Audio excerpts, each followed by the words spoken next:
Welcome, everyone, to another episode of Weekly Game Chat. I'm your host, Chris, as always, joined by my co-host, Sean. What's up? I'm back. Snitches. That was, like, so low-key. What I normally do. You know, you're like, hi, I'm Sean! What are you going to do? You'd act like it was E3 week or something. And John. I hate everything. Good. Yeah, you do. Yeah, that's fair. That's fair. In real life, you do, so podcast life, you might as well. True that. Before we continue, I just want to personally send warmest regards and salutations to everyone who reached out to me on my birthday this year. Jeff, Josh, Sean, my aunt, my uncle, Mike Slade, just everyone. That random person who ID'd you went, oh, it's your birthday at the store. And you were like, yeah, it is. They were like, happy birthday. There were some people I saw in person on my birthday that didn't even have the gall to say, hey, man, happy birthday. So for the ones who actually took the time out of their busy schedule to say happy birthday, you know, I just want you to know I appreciate and love everything about you. And then there are other people. Hey, John, how's it going? It's going very well. Is it? Is it going well? Yeah. Speaking of your birthday, I did completely have a mind fart on that. Was it brain fart? Yeah, brain fart. Yeah. Looked right in your face, gave you back your dog, said have a good day, and but this morning I went to GameStop and told both of you why I was going. Hey, just you guys want to go with me? And you said, let me know what you see. Sean, you said, let me know what you see there. And and Chris, you told me, I told you I was going there to pick up the E3 special edition pop. And Chris, you said, please, if you can, pick me up one. You did. So I got there and there was a guy behind me and I said, hey, are those the only two? She goes, yeah. I goes, well, can I get both of them? And the guy behind me said, I don't think so, man. You know, which wouldn't have mattered. I don't care. The lady just said, no, I'm sorry. We only give one, per. Yeah, makes sense. So she offered to call the Peachtree store. Mm-hmm. And they probably had like 50. No, they had 3. They had 3 Master Chief, and they agreed to hold one for me. So I went from there with mine, drove all the way to the Peachtree Mall, which is in some place in the United States, and picked up another one. But the thing is, man, and what we're not sure about is whether Chris, and I'm doing this on air because I want everybody to experience this. Ladies and gentlemen, Chris opens up his pops. Even the valuable ones. Even the ones, I mean, if you guys know anything about pops, the original Master Chief, and then when they released Master Chief. What are you doing? Stop doing that. When they released Halo. Peeking. It's fine. When they released. Because they're going to hear the static. That doesn't get fixed. When they were, I can't hear myself now. And it's not that matters. Maybe it doesn't. No, because now the entire headphones don't work now. Go ahead. Talk, John. So the Master Chief pops. I'm trying to help you out here so that you're not. Yeah, I know it's hard for you, but I'm trying to make it. This is part the sound of good here. Okay. Yeah, that's what we do sound checks for. But, Chris opens up his pops. If you know anything about the Master Chiefs, those things are worth hundreds of dollars still in the box. Well, here's a brand new one, and I'm about to hand it to Chris, and we're going to see what he does. So here you go, man. Did that get audio? Yeah, that did. That was nice. He's going to defy everything. Oh, my God. I can't look. Because I know that one is a... What's the sticker say on the front? It says E3 exclusive. Limited edition 2018. Yeah, and it's exclusive world premiere. It's the Master Chief that is cloaked. So it's basically, it looks like basically the mold with no paint. Yeah, it's a clear... And he's got the elite, Covenant sword or whatever the elite sword. So let's see what he does. I explained to him that this one could be worth hundreds of dollars in a matter of a couple of years. In a couple of days, dude. Maybe, yeah, I don't know. I think the gold one is worth like $260. $600 on Amazon. This is what this one would be if you didn't do what you're about to do. Not only did he open it, he ripped it open, ladies and gentlemen. We are witnessing idiocy. Oh my God. Here you go, Pay. I feel like I just jumped off of something, you know, when you get Do you want the receipt? when you get that little uneasy feeling in your stomach, like a roller coaster went woo woo woo woo woo. And then somebody will come in and go, "What is that?" Yep.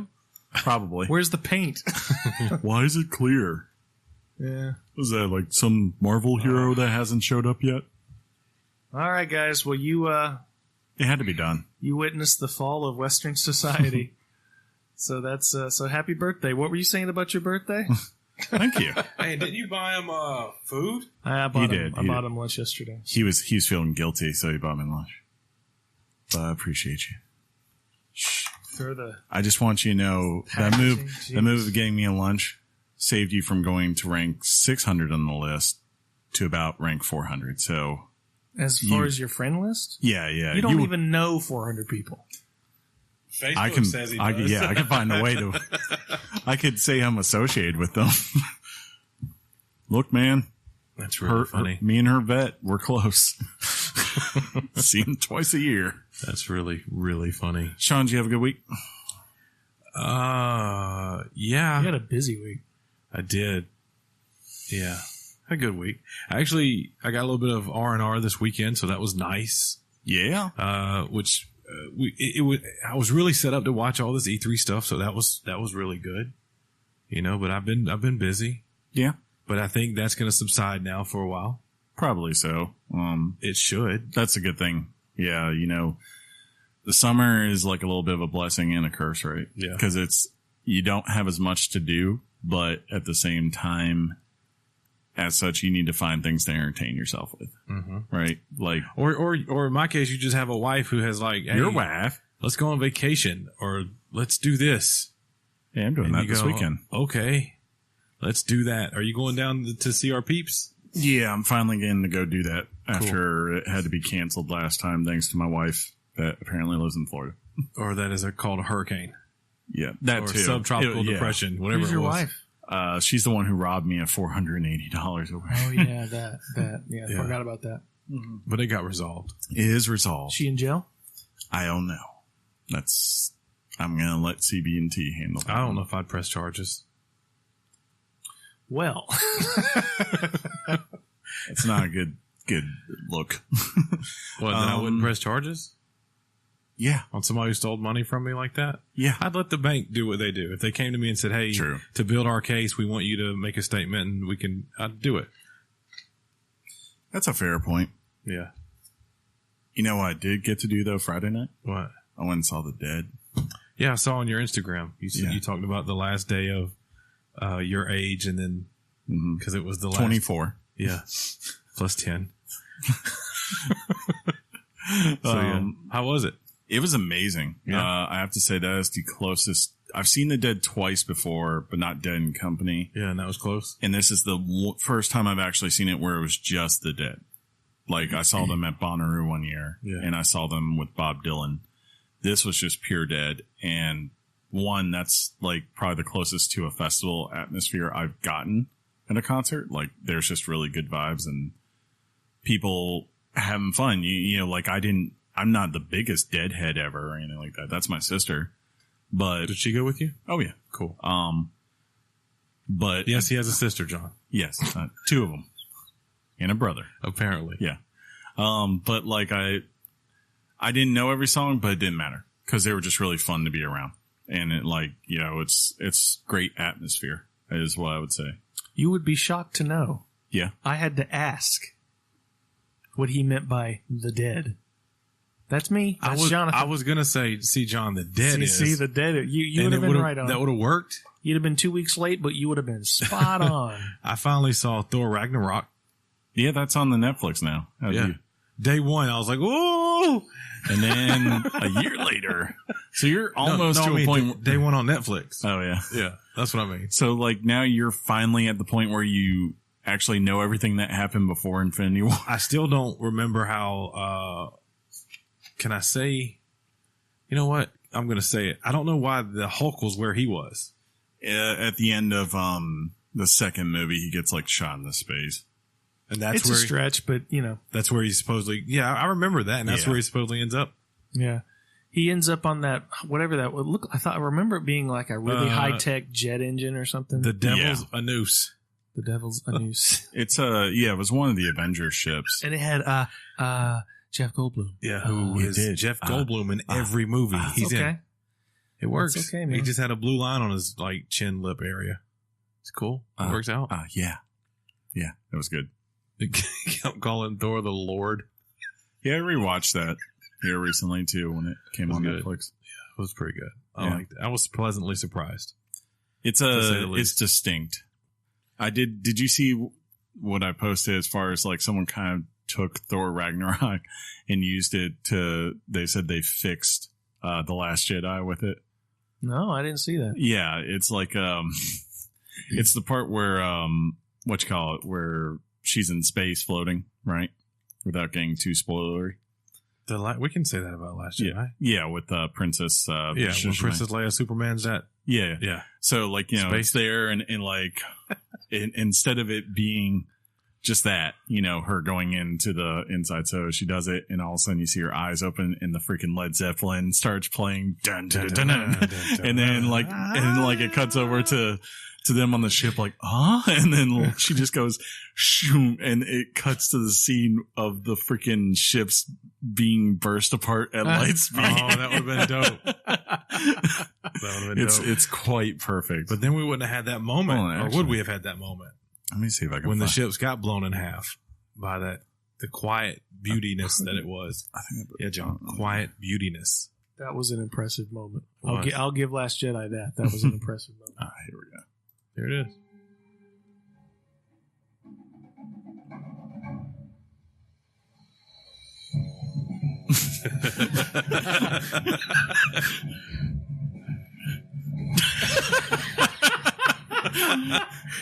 That is awesome, right?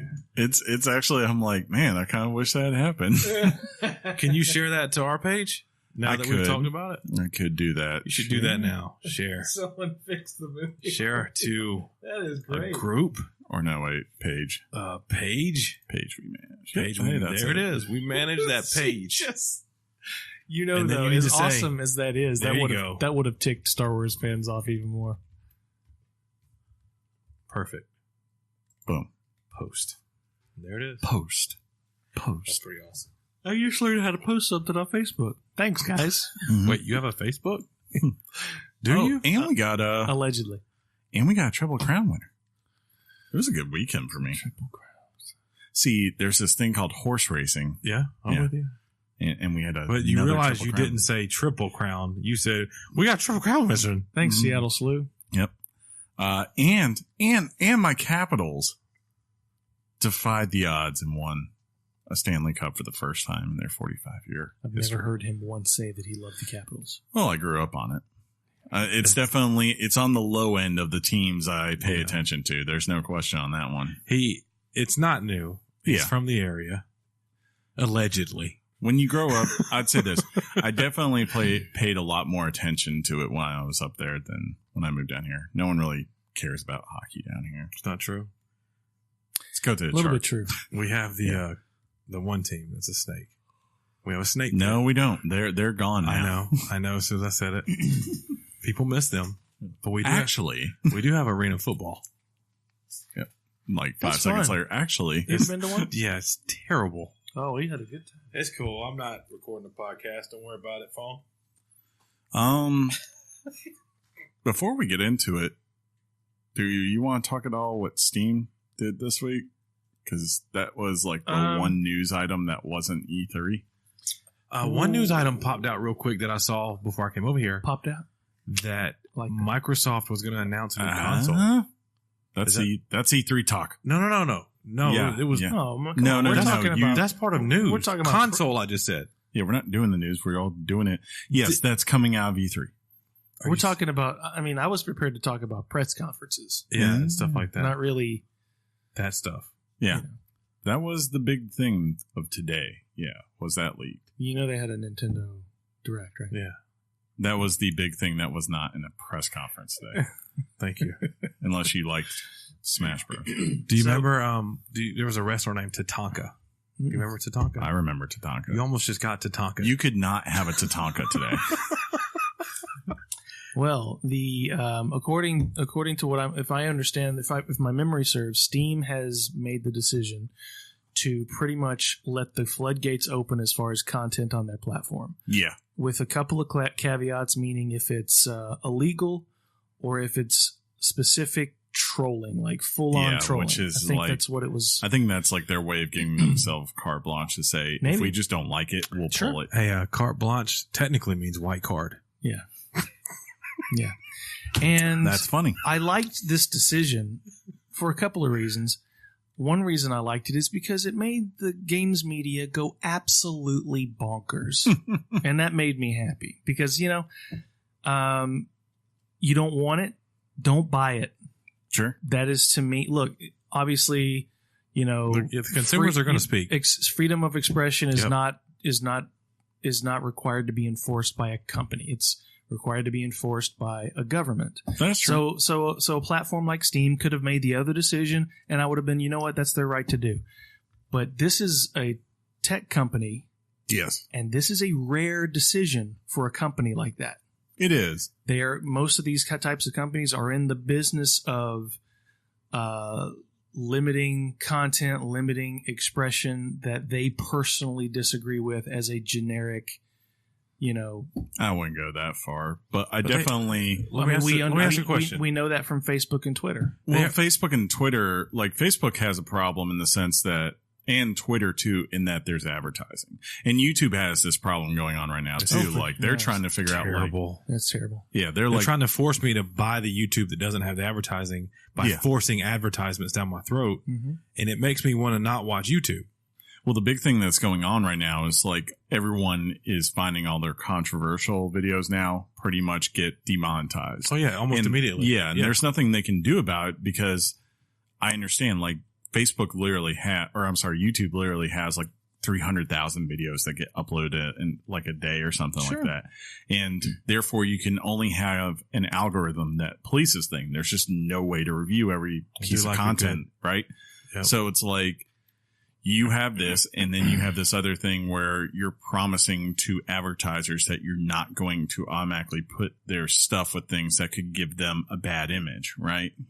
I look up your channel, and before I see these ads for Geico, right? All of a sudden, or after I watch this ad of Geico, then I watch John go on a rant of, I don't know, just terrible, inappropriate, or whatever.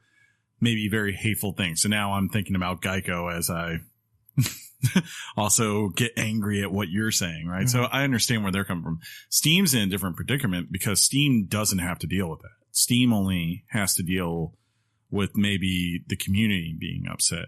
Personally, I understand where they're coming from. There's like 7,000 games that came out last year. So it's like, I think someone broke it down. It's like 21 games a year come out. That's a lot of content to review. You can't algorithm it, right? There's just no way to do that, especially when you have different types of games out there. So you kind of just have to say, what will you do? Personally, I would be more about them. I don't care about so much the fact that they're allowing whatever content is out there. I more so am concerned that they're not going to do a good job of vetting the quality of things that come to their platform. That's the one I'm more concerned. Like that people just quality is in like the game's people good are or not? No, like quality is in does the game work? Is it just clickbait trying to get $15 to $20? Because when you sit there and you think there's something like 130 million users who have a Steam account. So if you go less than 1% on any game buys it, that comes out to be like 150,000 people.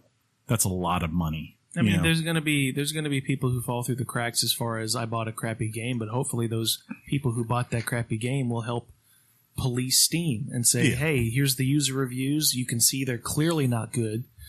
But that's not what they're going to do. There's trade-offs. Yeah. That's what life is all about. It's trade-offs. I completely applaud for once a tech company coming out of the woodwork going, you know what? Free enterprise.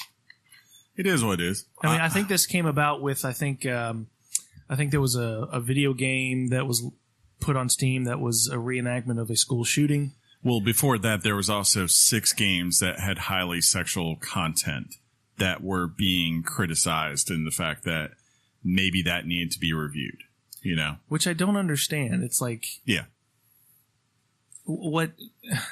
Well, I guess it's kind of like... It's these articles, the articles have come out not against the policy. They claim to be against the policy. But what they're really against is putting games on there that offend them personally. This is ick. I don't like it. Therefore, nobody should see it or have it. Maybe. And that's... I mean, that's... I kind of view it as like... And I understand this point. It's like... There's a right for you to make something, but there's also a right to not give it a platform, is the way you could say. So, like, for instance, like and Steam Steam expressed that right, and they're going to give it a platform. Yeah, I guess, like, the idea is, like... Rights are very cyclical. Everybody's involved in it. Yes. I would say that, do you want a platform where, like, if I go and I create a game where literally it's just me that's coming out there, you know, with Nazi propaganda everywhere, going into schools, just shooting up children, do you think I should just have that game on the biggest PC platform to buy, and I can just put it out there for $5 because, you know what, I want this message out here, and I will gladly go and pay a bot company in China to go in there and give it tons of great positive reviews so it will spike up the charts and there people will see it before it finally gets pulled down. Are you asking me if I think it should be allowed? Well, I'm saying, like, do you think that's the beauty best of freedom thing is out I there? don't have to answer that question. Yeah. But I'm saying, do you think that's the best thing for Steam to do to get that voice? Yeah. And that's... Time will tell. Consumers will either reject Steam, which they won't. No. Or they'll keep going, and then you'll have your answer. The market will decide. Yeah, I think... and how dare I say such a thing? I think more than likely this will stick until something bad happens, because someone's going to coordinate. I do not believe that's not going to happen. Like, especially this kind of stuff is going to piss off the hackers, and they're going to just go out there and do their thing. Yeah. And my guess is then they'll re-examine. And don't get me wrong, I want to make this perfectly clear. The person who makes that type of game, I'd like for them to take a long walk off a short pier. Sure. There's a different, no, it's a pier. That's the expression. But two things can be true at the same time. Sure. I don't necessarily have the right to shove someone's creative freedom out of the way because I think it's icky. This is true. I mean, but aren't some things just icky? Yeah. Yep. Sure are. It's, it's up to you. Yeah. It's, I don't know, dude. It's weird. Let society decide. Let the community on Steam decide. Chris made a great point is somebody can do something and the technology is there for this thing to go way up, and people that really would never see it or give it the time of day are going to see it. It's like, I don't now have to choose. I don't want to buy it. Then Steam if you can either choose to safeguard against bots or... Well, it's kind of like, to me, like, if you're a white supremacist that's going to make this kind of game, right? Mm-hmm. Like, something that's obviously born out of hate and just trying to feed to a subset of people. Yeah. Yep. I have no problem with you creating this thing and having, like, a Google, share drive and just going on to a white supremacist 4chan or Reddit and saying, guys, I made this game for you. Go right ahead. That's freedom of speech right there. As far as I'm concerned, it's out there. That's your own personal, Google Drive that you are controlling the content for. I think you should have the right to that thing. It's another thing to say, put this on the biggest, like, whether it would be Steam or Walmart or Amazon, putting it out there and giving it a platform to not just be there, but literally to have exposure and generate tons of money, which they're going to profit off of in the long run too. It kind of says, like, what do you want to be associated with as a company, and where do you personally draw the line? There's a lot of things I definitely believe in, and freedom of speech is one of them, but I also think anytime somebody says freedom of speech, but I get a little nervous. That's all. Well, it's like, I don't have a problem with, for instance, the Westboro Baptist Church going and doing what they do. They do what they do, and they do it legally, and I think it's completely American for what they do. I have no problems with them. On the other hand, if you think like I'm ever going to come on here and give them a platform or something like that with something that I control, that's part of me. If I had millions upon millions of listeners, you're wrong. Which Same we with do, like, by the way. We do. Yes, we have billions of listeners. Or someone like David Duke, right? Of course. I wouldn't do that. And that's in this for those reasons. But anyways, games. No, that was games. We're Yeah, good. no, yeah. We're good. You nervous? Um, You getting a little sweaty? Gotta get you a little drink? let me tell you something. He's worried about the hate mail coming his way There's because no- he opened a Master Chief pop. Yes. This is true. You need to get ready, Chris. Pictures will go on Twitter too for proof. And I pictured him doing it. He opens it the same way. He takes his 4 fingers and he digs into it, and he does it because he knows people are watching. It's effective. Fazoli's? Is that even open yet? Maybe, dude. Maybe, Chris. Man. No. Oh, I don't I was need going that to say place. The something problem else. is we had Chipotle yesterday. Yeah, I know. Who did? Us. Oh, you didn't? He was there. Was he? Okay. He's just dumb. Because we high-fived before we walked in there because we trolled Chris. You rolled and you were in my car. I know, man. I'm sorry. Anyways, You helped me get a Starbucks gift card. now we're 26 minutes into our podcast on E3. Should we talk about This is your idea. Yeah, no, I know. I did. I wanted John's to put sitting that there out going, guys. Well, I was being an active listener. Mm-hmm. I did not catch this thing about Steam, so I was kind of seeing what was going on. I just kind of like, I was like, I don't know where John's gonna, or if we can go back and talk about this, but I was like, I feel like it's a big enough story that you can't just ignore it. It's Because we're a topical show. and Steam is video game related. It's gonna. I think time. Slightly. Yeah, It's like the it's biggest kinda- freaking PC. Yeah. So we're good. We stayed on the avenue. So we'll see. Hey, what we could do is our podcast journalistic type duty and follow up on this story as often as we can to see where There it we leads go. us. How Well, about that, guys? How about we follow up on some E3 Hey, next why don't you follow up on these? Let's do this. Topic time.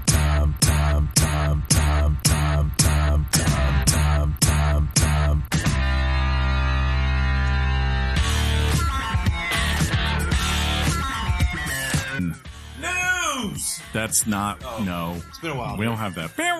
It's kind of news. Yeah, no. It's kind of newsish. The topic is E3 2018. It's here. It happened. We did it. It's still. Everything you want came out. We We still don't shut know. it down. We don't know what Square is going to say yet. What? Square? They already went. When they go? They went yesterday at like 1 No. when you were DJing. Oh, no. Oh, You didn't no. miss much. Yeah. Well, I mean, There was a couple of things in there, but I mean, it wasn't. Really, dude? we're already starting. Yeah. We're already getting this. These people work hard to bring these presentations to you guys, and this is you just go ahead and take a big crap on it. I mean, You thought Bathtub Guy was great, but you thought the whole Square thing was just terrible? Bathtub Guy? Yeah. From that Rick and Morty creator guy thing? Oh, yeah, that was great. Yeah. I just love that dude's You know humor. what? Justin Roiland. Nobody Yeah. was there to hear it, but when I saw it, I went boo, but nobody heard it. I don't think you'd booed in your own Me house. and Jeff I were didn't. like, Thanks, man. yay. Thanks for calling me on my BS. Anyways, so yeah. Where do we start? You can bring Saturday? you can bring out the list to keep structure. Just please be American and allow free speech. You like that? Y'all will shut up now and hear these thoughts. I guess let's start. I mean, did y'all enjoy it Let's this go. year? Hey, let's go in. As a whole, did everyone enjoy it? Of course. I literally I said it as a kind of a joke a minute ago, but once a year we get a place where these people come together and they tell us everything we love. It's called Gamescom. It's called BlizzCon. And no, it was just it's cool, right? Like Yeah. I liked it in short. Yeah. Cool, man. Yeah, I mean, to me, it started off really strong. I was having a phenomenal time, and then I don't know, my enthusiasm dipped a little. But Really? I always get, because it's hard when you're someone who watches all the press conferences. To you, that's the E3. Sure. That's E3. Yeah, E3 But then actually there's started everybody. now. But then there's everybody else's E3 on the show floor. So when the last Mm-hmm. when the Nintendo Direct finishes, I feel like a withdrawal for a couple of days. I'm You're like, like, oh man, No, dude, I'm I'm in on like, all the IGN every day. I log in to show floor stuff. I'll watch Nintendo Treehouse. Yeah, well, me too. Because I'm like, give me more. I want more. I want more. But you're talking about even after all that.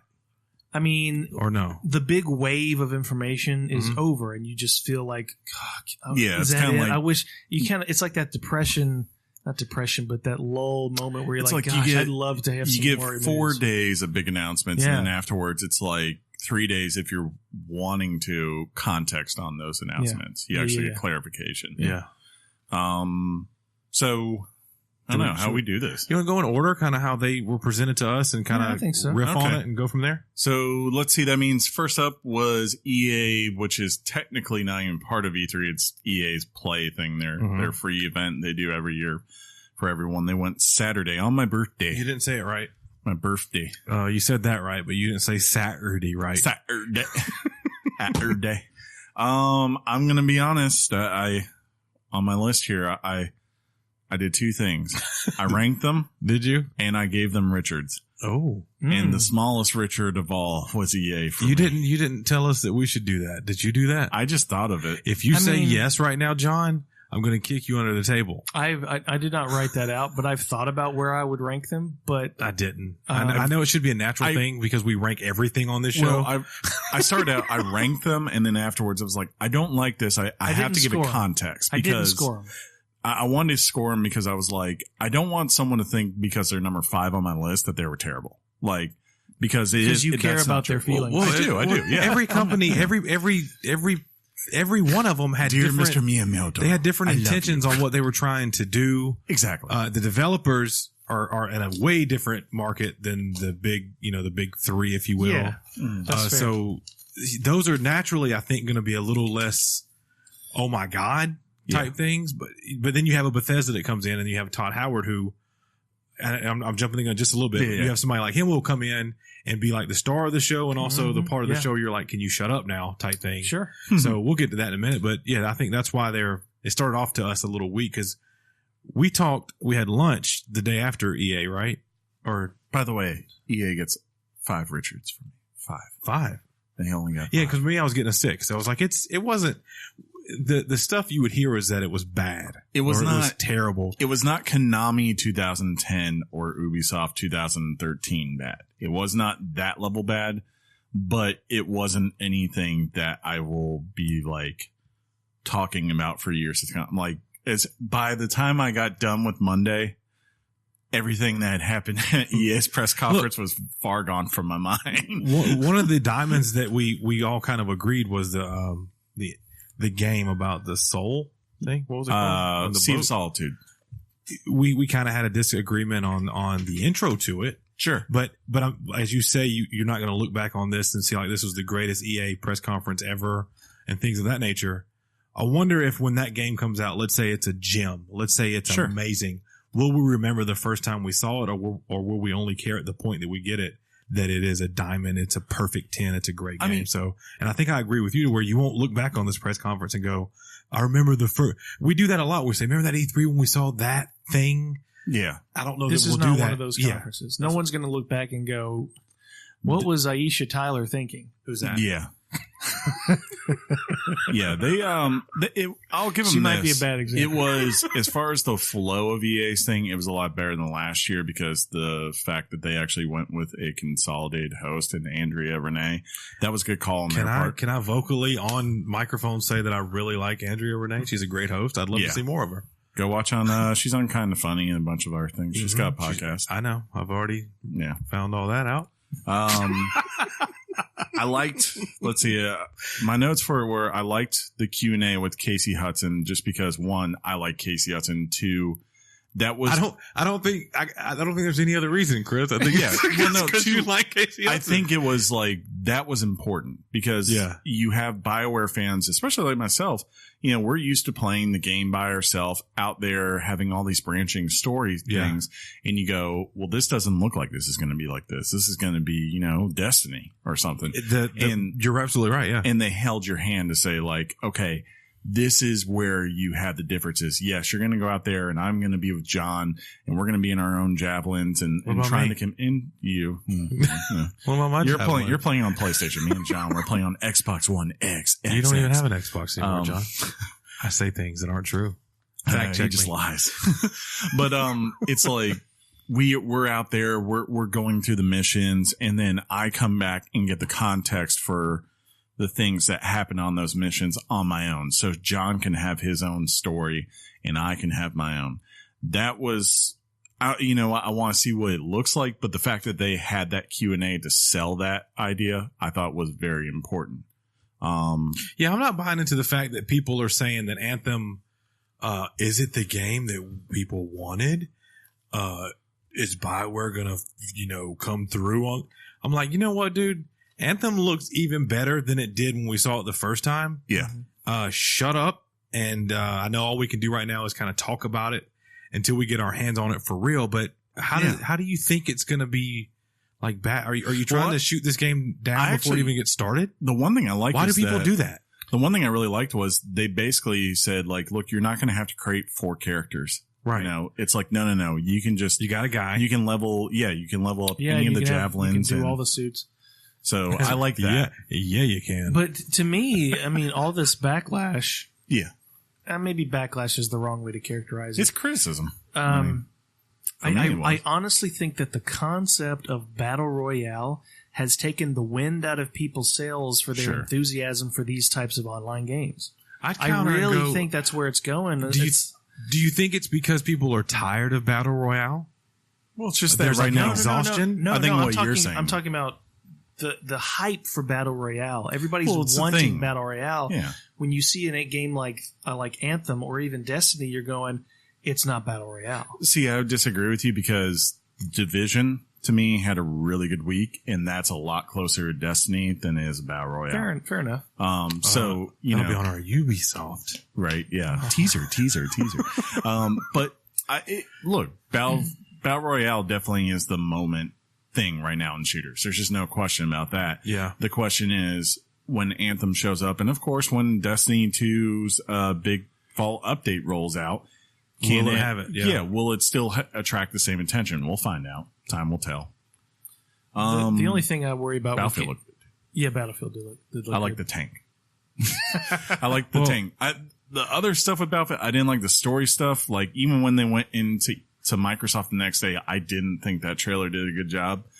The other thing, and I think this got reiterated more when I watched Ubisoft on Monday because they're the one that really nailed it. Quit bouncing around, man. Yeah, man. We're on EA, man. Come on. I would stay in your lane, bro. I'd say this.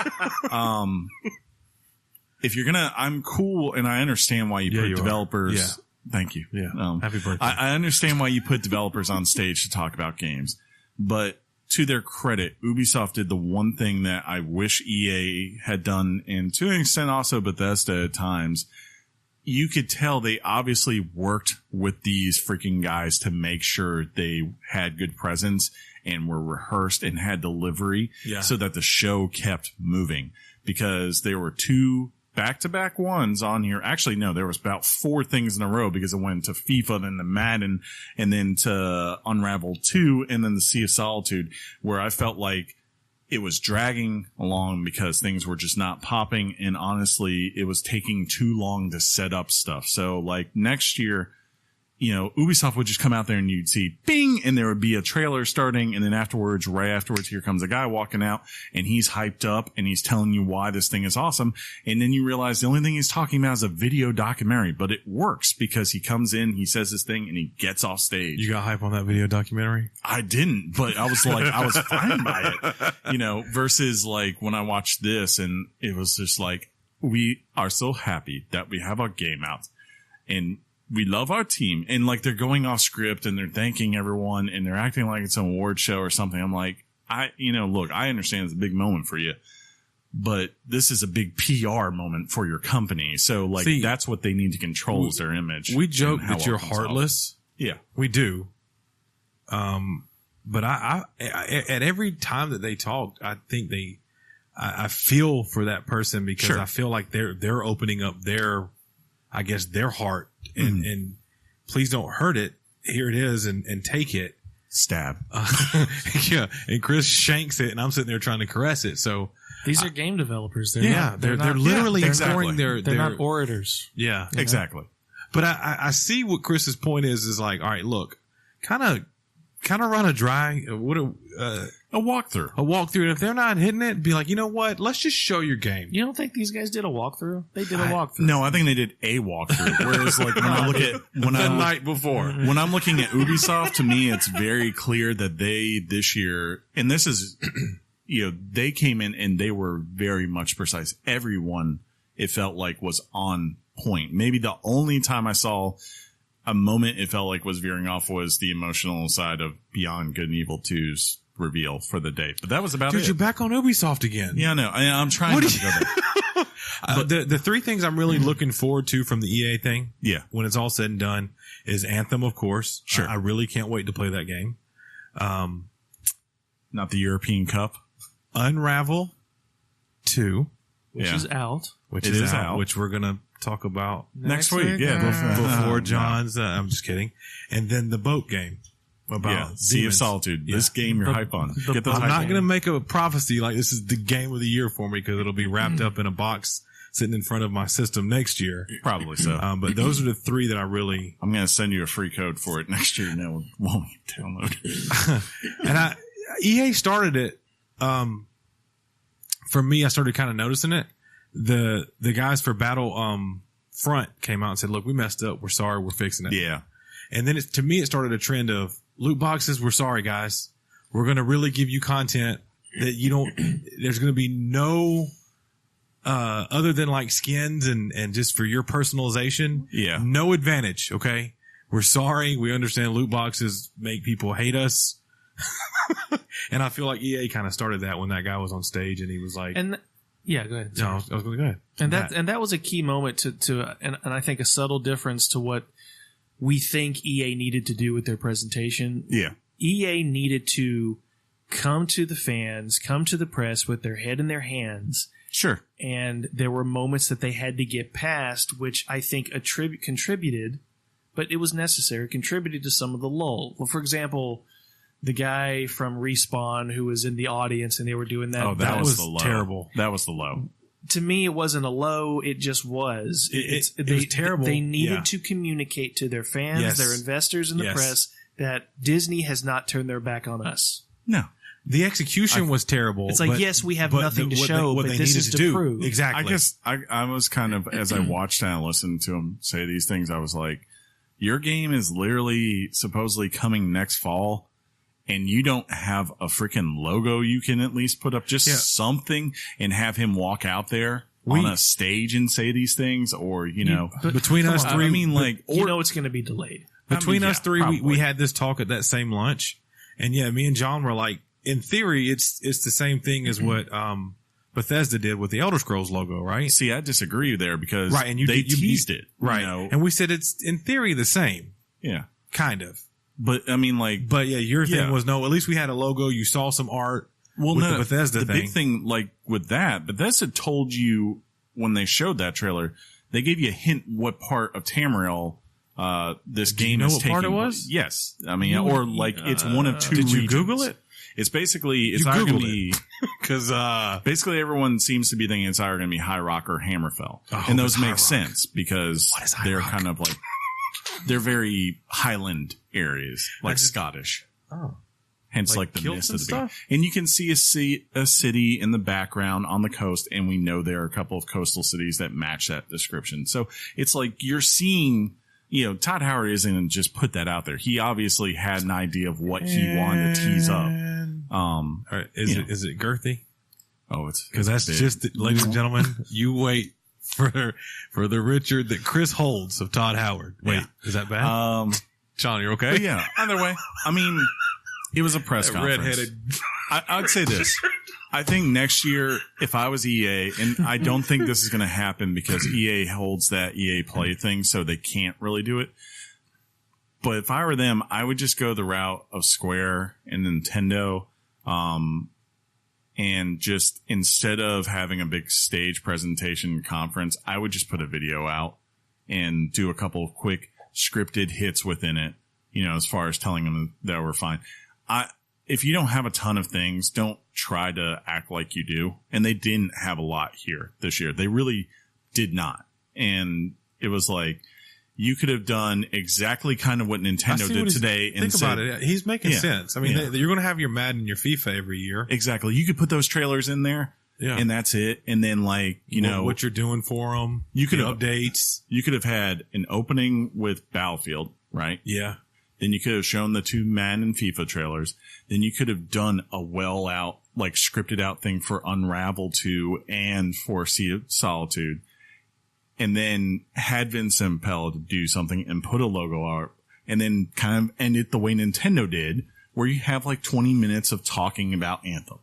And it would be fine. And it would go a lot faster and smoother. There wouldn't be anything awkward.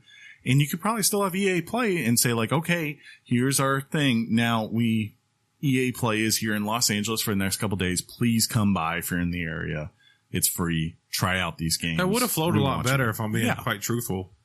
But it didn't, and we can kind of only appreciate what they gave us. You know, there is some bad, but with the bad, there was some good. Sure. And I can't wait to play a couple of those titles. Well, you're saying for Madden because I'm never playing that again because I beat you the last time I played it. You'll never beat me again. Oh, that almost worked. Almost said bet. I almost said bet. Why don't you come in NBA 2K as well? I would cross over you, man. You'd come out your shoes, dog. That's weird. Someone tried to challenge me this weekend. You saw it. Brad. Did he? Yeah, he was on there. It's like, I will play you in NBA 2K one-on-one right now. I was like, you don't want to do Did he do it? No. Oh. I was like, you don't want to do that, Brad. Oh, Brad. I was like, don't bring the pain. Fox. So we're going to keep going in order, I guess? You want? Yeah. So that would mean Microsoft was next. It was. Do you know what my ranking for Microsoft was? 11 out of 10. I put them at number 1 on my list, and I gave them 9, Richards. Yeah. It wasn't a legendary. It wasn't Sony a couple of years ago, but I think this is easily their best E3 in a while. I will agree that for me, it was probably one of their best in a while. I feel like I can. It was solid, right?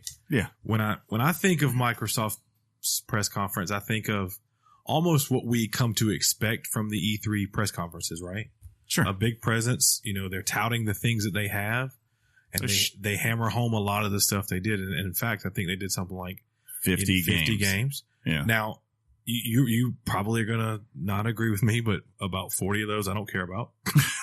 I mean, hey, a bunch of them are indie games. But they took the route and they listened to people who want to see stuff on that system. Exactly. They want to see these things, right? So it feels like you want to see it. No, here it is. 50 is PR speak. They go 1. Yeah. It's almost no 3, 4, 5, 6, 7, 8, 9, 10, 11. It's almost no different than when Reggie and Nintendo were talking about these are the games we got on our Switch.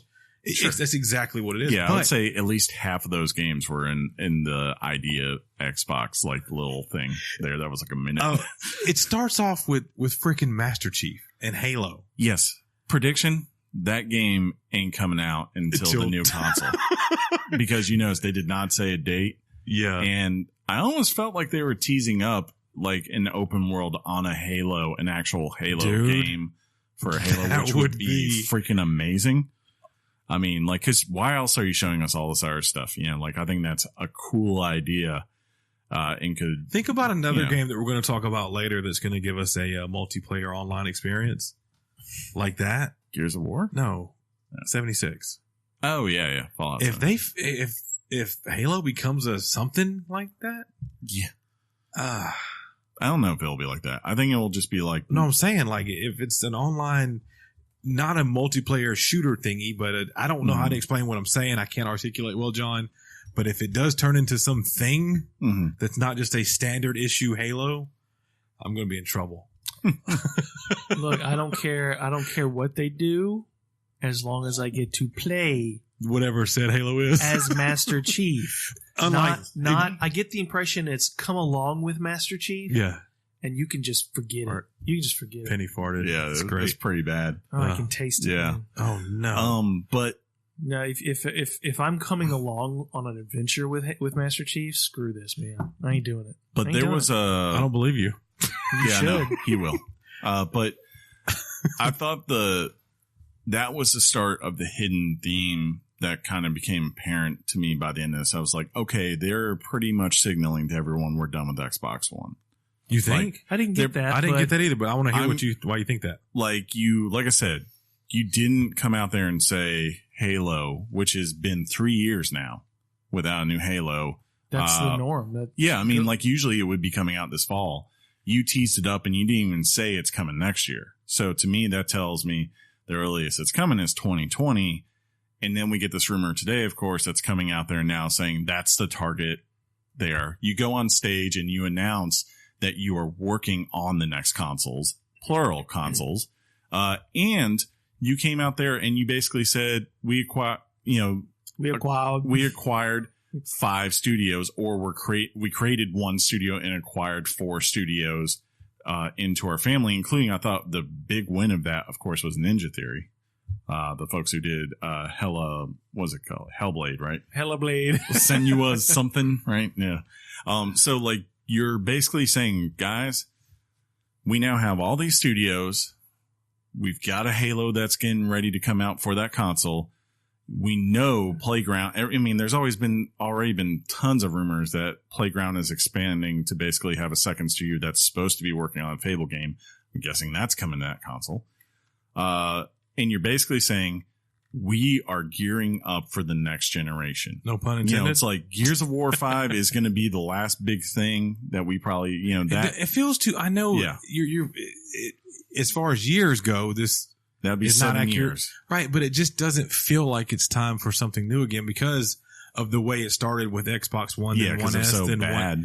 and then One X, and then all. It felt like this was one of the first ones where there were so many iterations of a console within the life cycle of the console that it makes me feel, I don't know, like it's almost too soon. But I mean, and then it kind of got like reconfirmed again with Todd Howard there. Like, I'm like, there's no way you're telling me both of these are next gen games if they're not coming out some point soon. Like, they would obviously, if they couldn't make Starfield work unless it was a next gen thing, they would move up Elder Scrolls and just put that out. So the fact that they're saying, no, that's literally coming after this tells me that they know it's probably coming in the near future. I don't know about Sony. I still think it makes sense to me also that Sony's probably targeting 2020.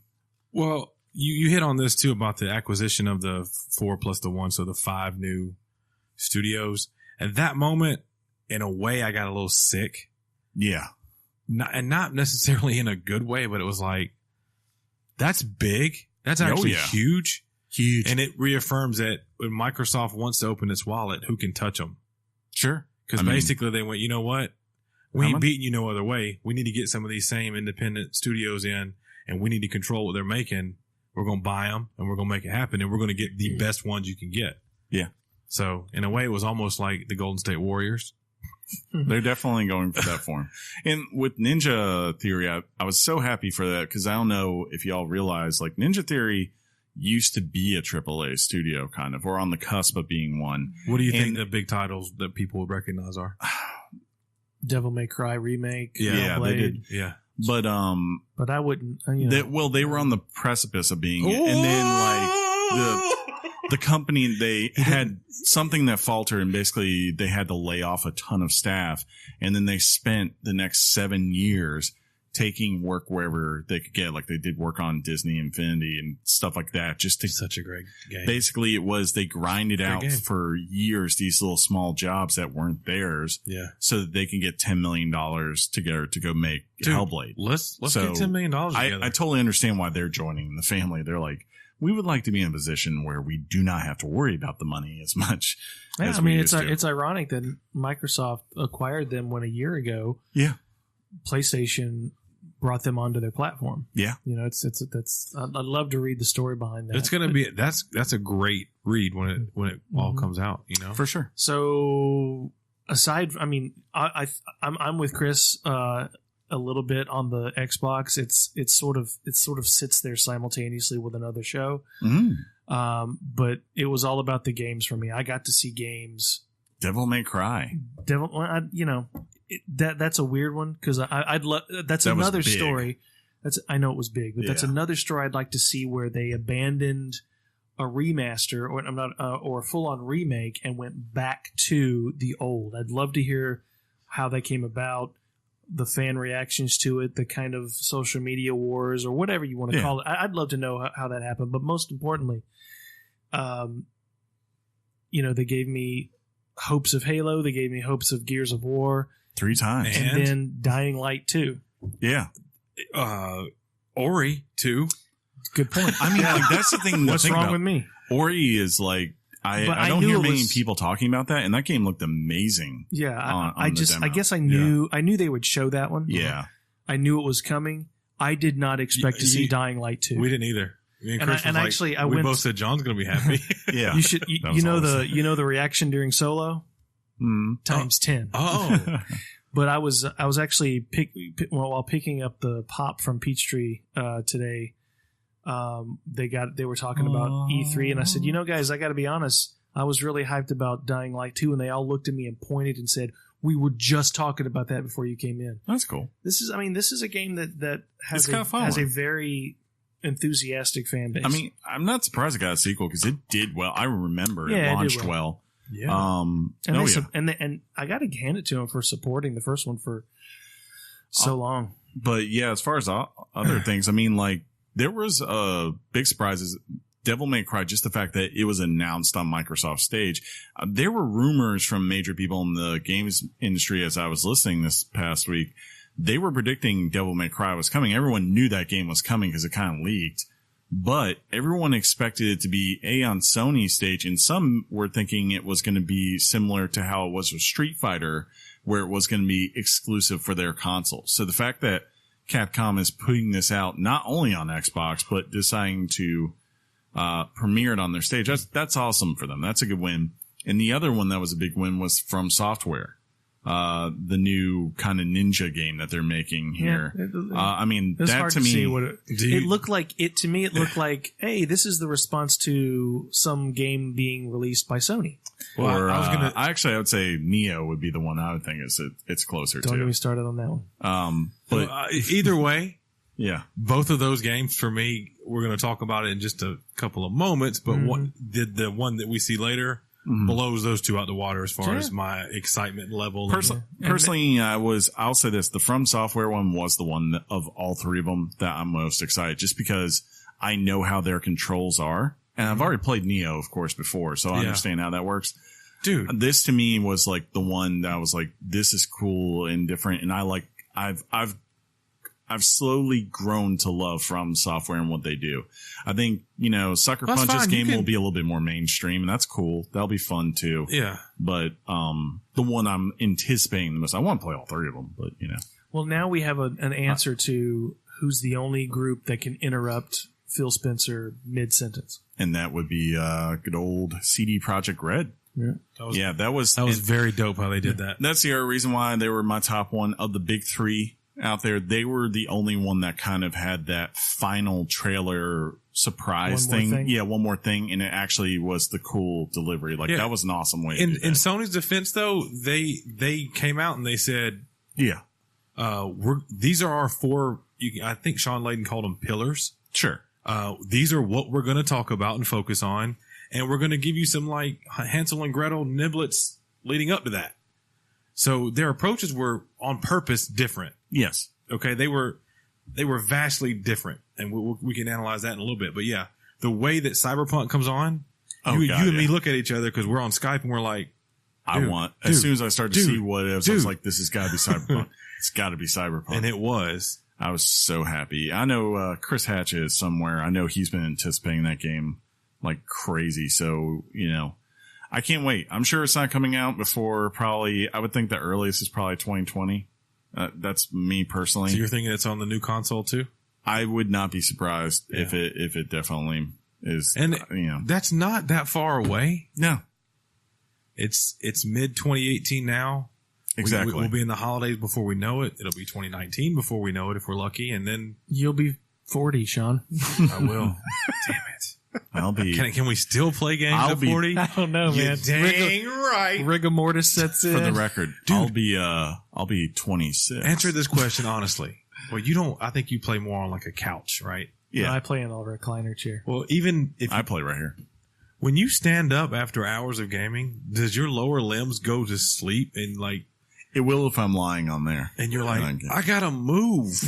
Like I start wiggling my toes and old men playing games.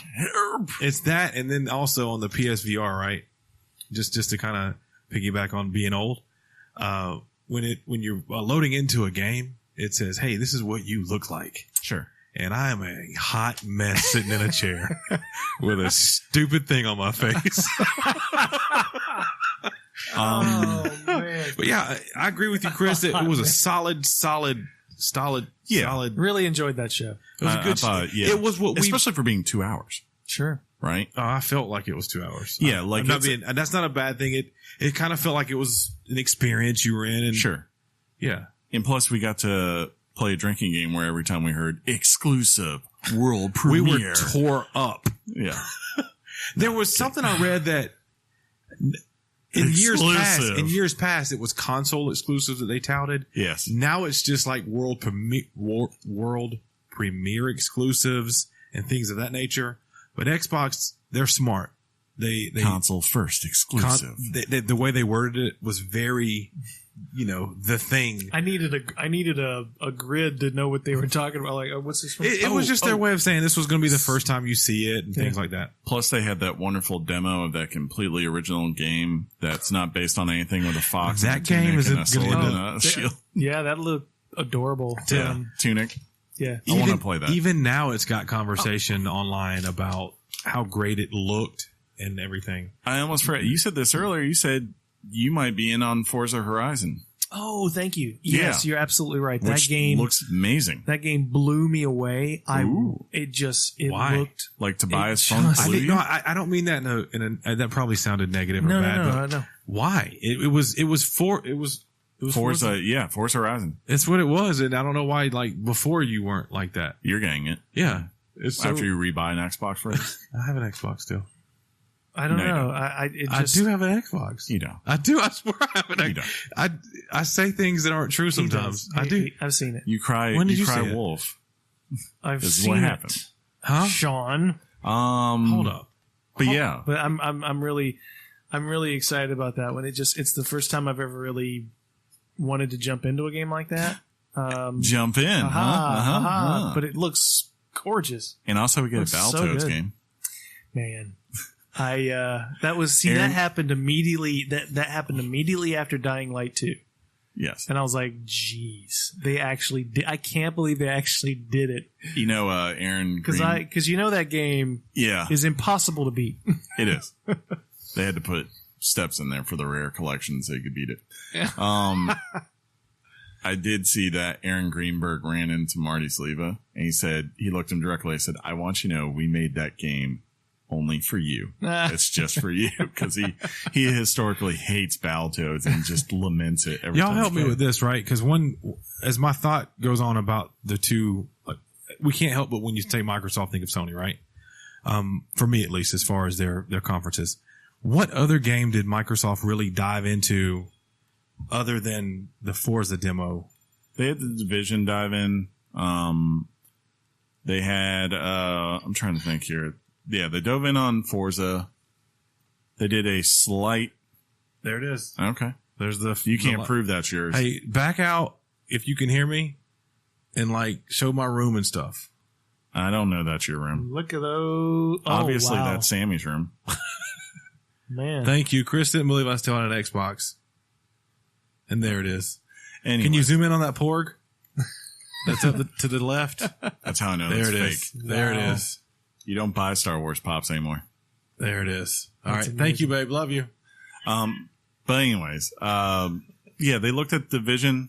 They had a pretty deep dive on that. Nothing, but I think the deepest dive. Ori got a good little love. I mean, they definitely didn't. No, I'm really, talking about as on like a in depth, more than 2 minutes, like a Yeah. trailer, and that was the big difference for me, honestly. We'll Between talk about the it two. later. Yeah. The other two, like sit down, cut your steak, watch this for a little while, and the other one was like, no, here's everything we have, love us. Well, So yeah, but it was awesome, right? It was probably the best one at E3 yeah. as far as think so. stage presence and things. So, did we hit Bethesda? everything? Yeah, I think we got just about. Why I did mean, your voice just get so? Bethesda. I think we got everything. Anything else that you can think of? Because we almost forgot about the Fox Zelda game. There was a ton of stuff. What does the fox say? Oh my! Did you do that? You know that song out of all the songs. You know, Zat and Macarena. Those are his two songs. Really? So Bethesda was the nightcap, right? Yes, I had them third on my list. I gave them an 8 Richards. 8 Richards. Bethesda would be fourth on my list, followed by... Because the only thing I will criticize them Xbox, heavily which is for third. was the fact that they opened with, with Andrew WK. Somebody said it was so weird to see a guy rocking out with a keyboard. Was that you? Yes. Yeah. And he was pulling mics out of his junk. I love Andrew WK. He was, wasn't he? Yeah. He'd stick it back in when he had to pound the keys. I love He's Andrew. like Jerry Lee Lewis on crack. I love was Andrew hysterical. WK, but like at the same time, and when he first brought him out, I was like, okay, I can see what they're going to do. They're going to do this for Rage, but I thought they were going to do that. Like he was going to start, like he was going to come and do his classic. Hi everyone, how are you doing tonight? My name's Andrew WK. Let's play some music. And they would start, and then I figured the trailer was going to start. And matter of fact, to reaffirm what you said later on, it was what Ubisoft that did it. Yeah, Their chorus with the game, and it went great. And Chris said, I wish they would have done this with Rage, because it was just a performance and then Rage. Exactly. And it would have been cool to see them as it went on with the trailer. Like It sounded a whole lot better than a banjo. Yeah, damn it. Yeah. We're gonna Damon we're gonna Hatfield- have fun with that. We're gonna have fun. Damon Hatfield even got on Twitter while I was watching it, and he said it's been 6 minutes and they still haven't shown a game. Like when the Rage 2 part. And that to me was like the only really bad part where I was like, why did you do this? But once they showed Rage, I was like, I want this game. Mm-hmm. I know I don't you think I want this Rage. game. Did I say I wanted Rage when we were watching it? Don't care. Well, you hate Borderlands. No, I don't. I said it was very Borderlandsy. It is very Borderlandsy, I think, without the guns. Yeah, but I made him say it Borderlandsy. definitely, it looks very good. It looks insane. I'm trying to see. Like here. it's full of like rage. But don't take too much offense to the comparison between the musical intros. I want to see games. I want to see demos. I want to see games. I want to see release dates. I want to see all these things. I might be one of those few. And obviously I don't care that much about music in general. Sure. I could give 2 lumps about a musical performance, whether That's a fair point. whether it's the Game Awards. You might be right, but it is a complete waste of time. they're playing the music that's in the game that you love, though. I disagree with you as don't far care. as You love that you've said on this podcast that when you played Doom that you couldn't believe how you were John Fair Barron enough, but I want sitting to there hear rocking I out. don't care. Play the music in the game. yeah, but at the That's same time, That's all you're you asking? were. I guarantee you, I can remember this. Fazoli's John. That what was it? 2012, John Barron, when Nintendo had a press conference and they came out there doing the full Zelda suite at the beginning of it. Amazing. That you were like just standing there, Richard in Yeah, hand, John. drooling. You know, and the same goes for me. Back when Microsoft, when they did their Halo 3 press conference and they started it with an orchestra doing the Halo theme, like that is amazing to watch. But what did those things do? They tap into your nostalgia. That guy with the headbanging keyboard did nothing for that. There was no tapped into nostalgia mine. for there. He tapped into my nostalgia Just for Party because you Hard. said it, Banjo Guy Nothing. starts off you diving into the experience that you're in. And you got to remember that these expos, John, they're not made for me and Hey, you. you need to get back in your lane. They're made for Mr. the people there to have an experience on what you're being shown. Meaning I could have flown there. I would say visited you it, could and have. it would have been made I for think me. some of them. Yeah, it might have. Yeah. I think it's just been clear that sometimes it works. Pretentious. It sometimes works better. It works better for others. Inside joke on the outside. Yeah. It works for for certain cases better than it does for others. Sure. Like last year, I mean, EA had the band last year. Nintendo can get away with murder.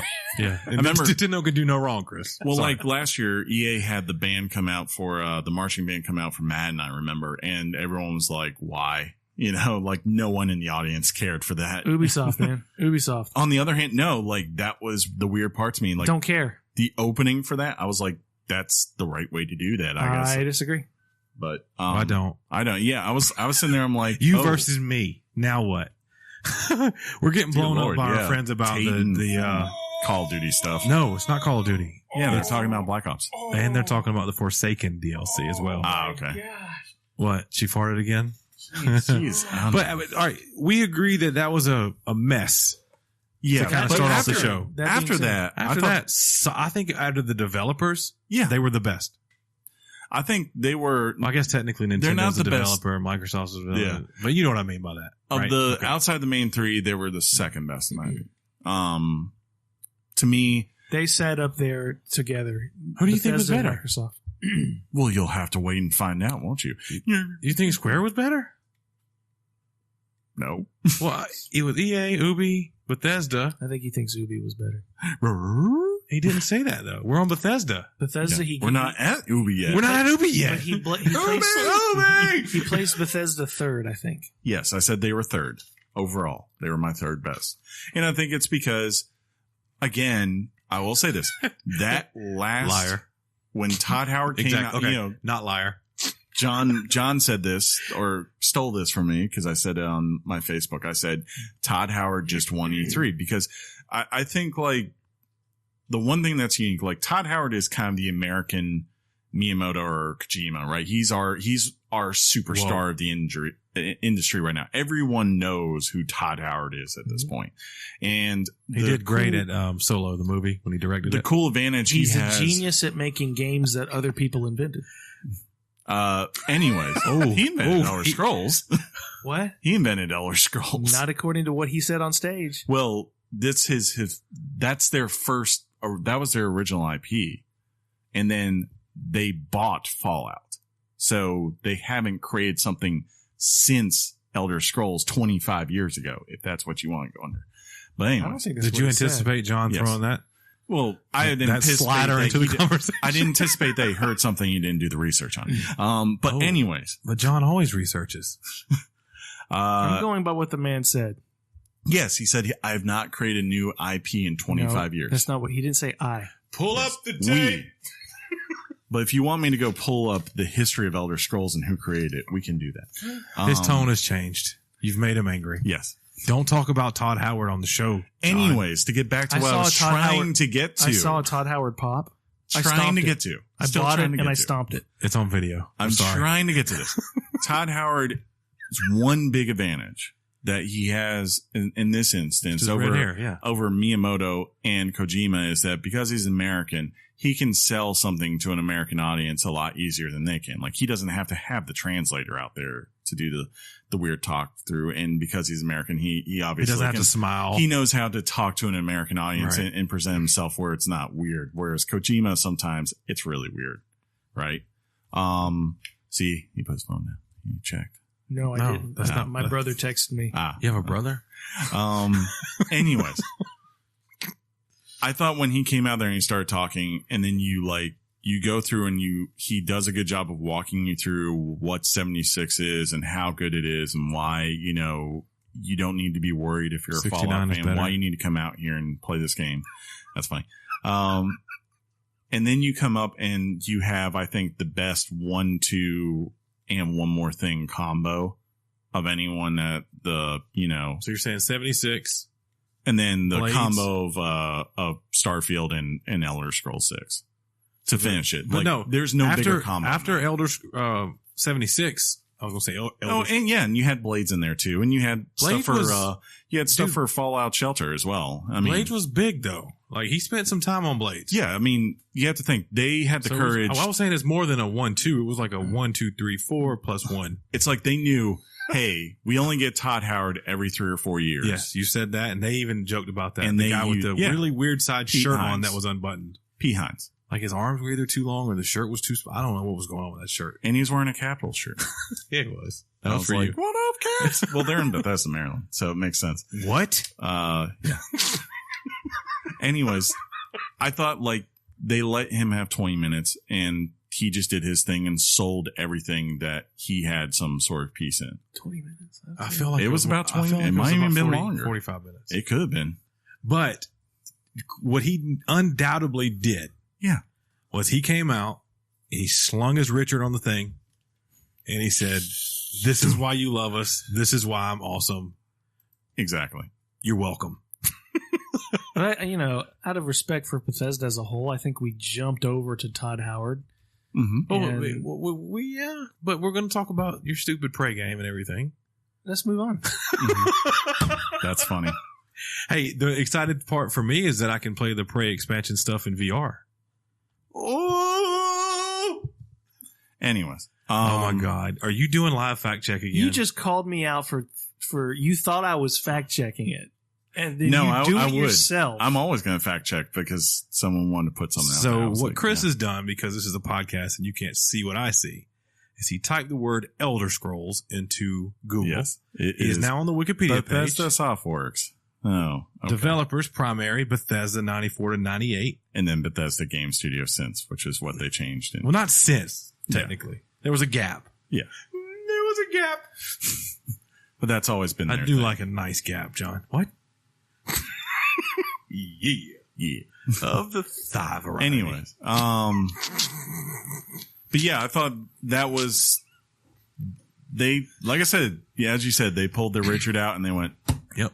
and they said, Because this that is was what their we ace got. card. That was Yeah. it. But even on top of that, before you got there, for John, he had a freaking great Bethesda E3. I mean, you got Doom, you got Wolfenstein 2 DLC, and you got freaking Prey DLC released today. And he wasn't even. You kind of sounded like a young Luke Skywalker when you said release today. Released today. I was going to Tachi Station to pick up some power converters. God. You really did have that. But John's not excited, surprisingly, about the Prey DLC. That's what you told me. Oh, 'cause yeah. I just wasn't sure. I've never played anything like what you call it, a roguelike Yes. something. So I'm going to try it. I'm going to give it a whirl. And going back, we already knew this was coming, but Master Chief is beating up John right now, and it's awesome because of the sound effect. He's got a stupid sword. Sorry. Yeah, it felt right just then, but Keep going. you have to keep going. Near Automata coming out to Xbox. We already knew, Oh, yeah. but Yeah. I mean, that's an obvious get for me. I got some credit in my Microsoft funds. I might just pick that up. But anyway. And that version comes with everything.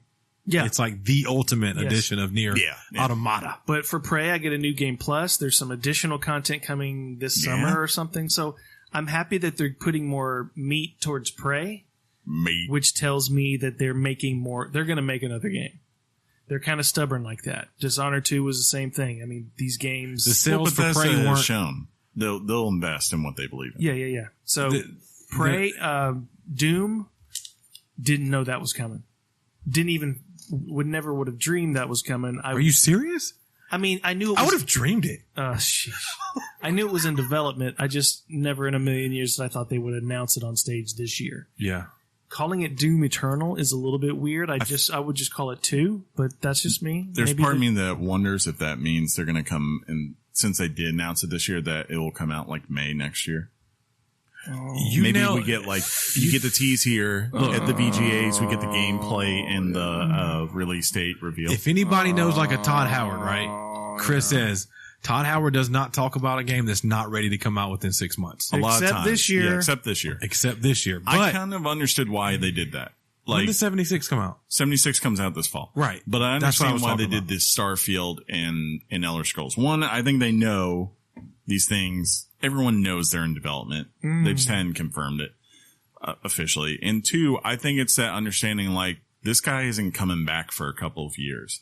So instead of us having to fend, instead of us having to consistently fend off questions of where's Elder Scrolls? We want Elder Scrolls the way they had to for 2 years with Fallout, right? I think they're basically just saying Todd Howard is going to just be, here's your look. This is what's coming. We're telling you right now, it ain't coming out till next generation. So the earliest is 2020. I'd bet more on 2021 if I was going to put a date on it. Here's my worry about Fallout 76. And Sure. this is just for me. I'm not concerned about the game.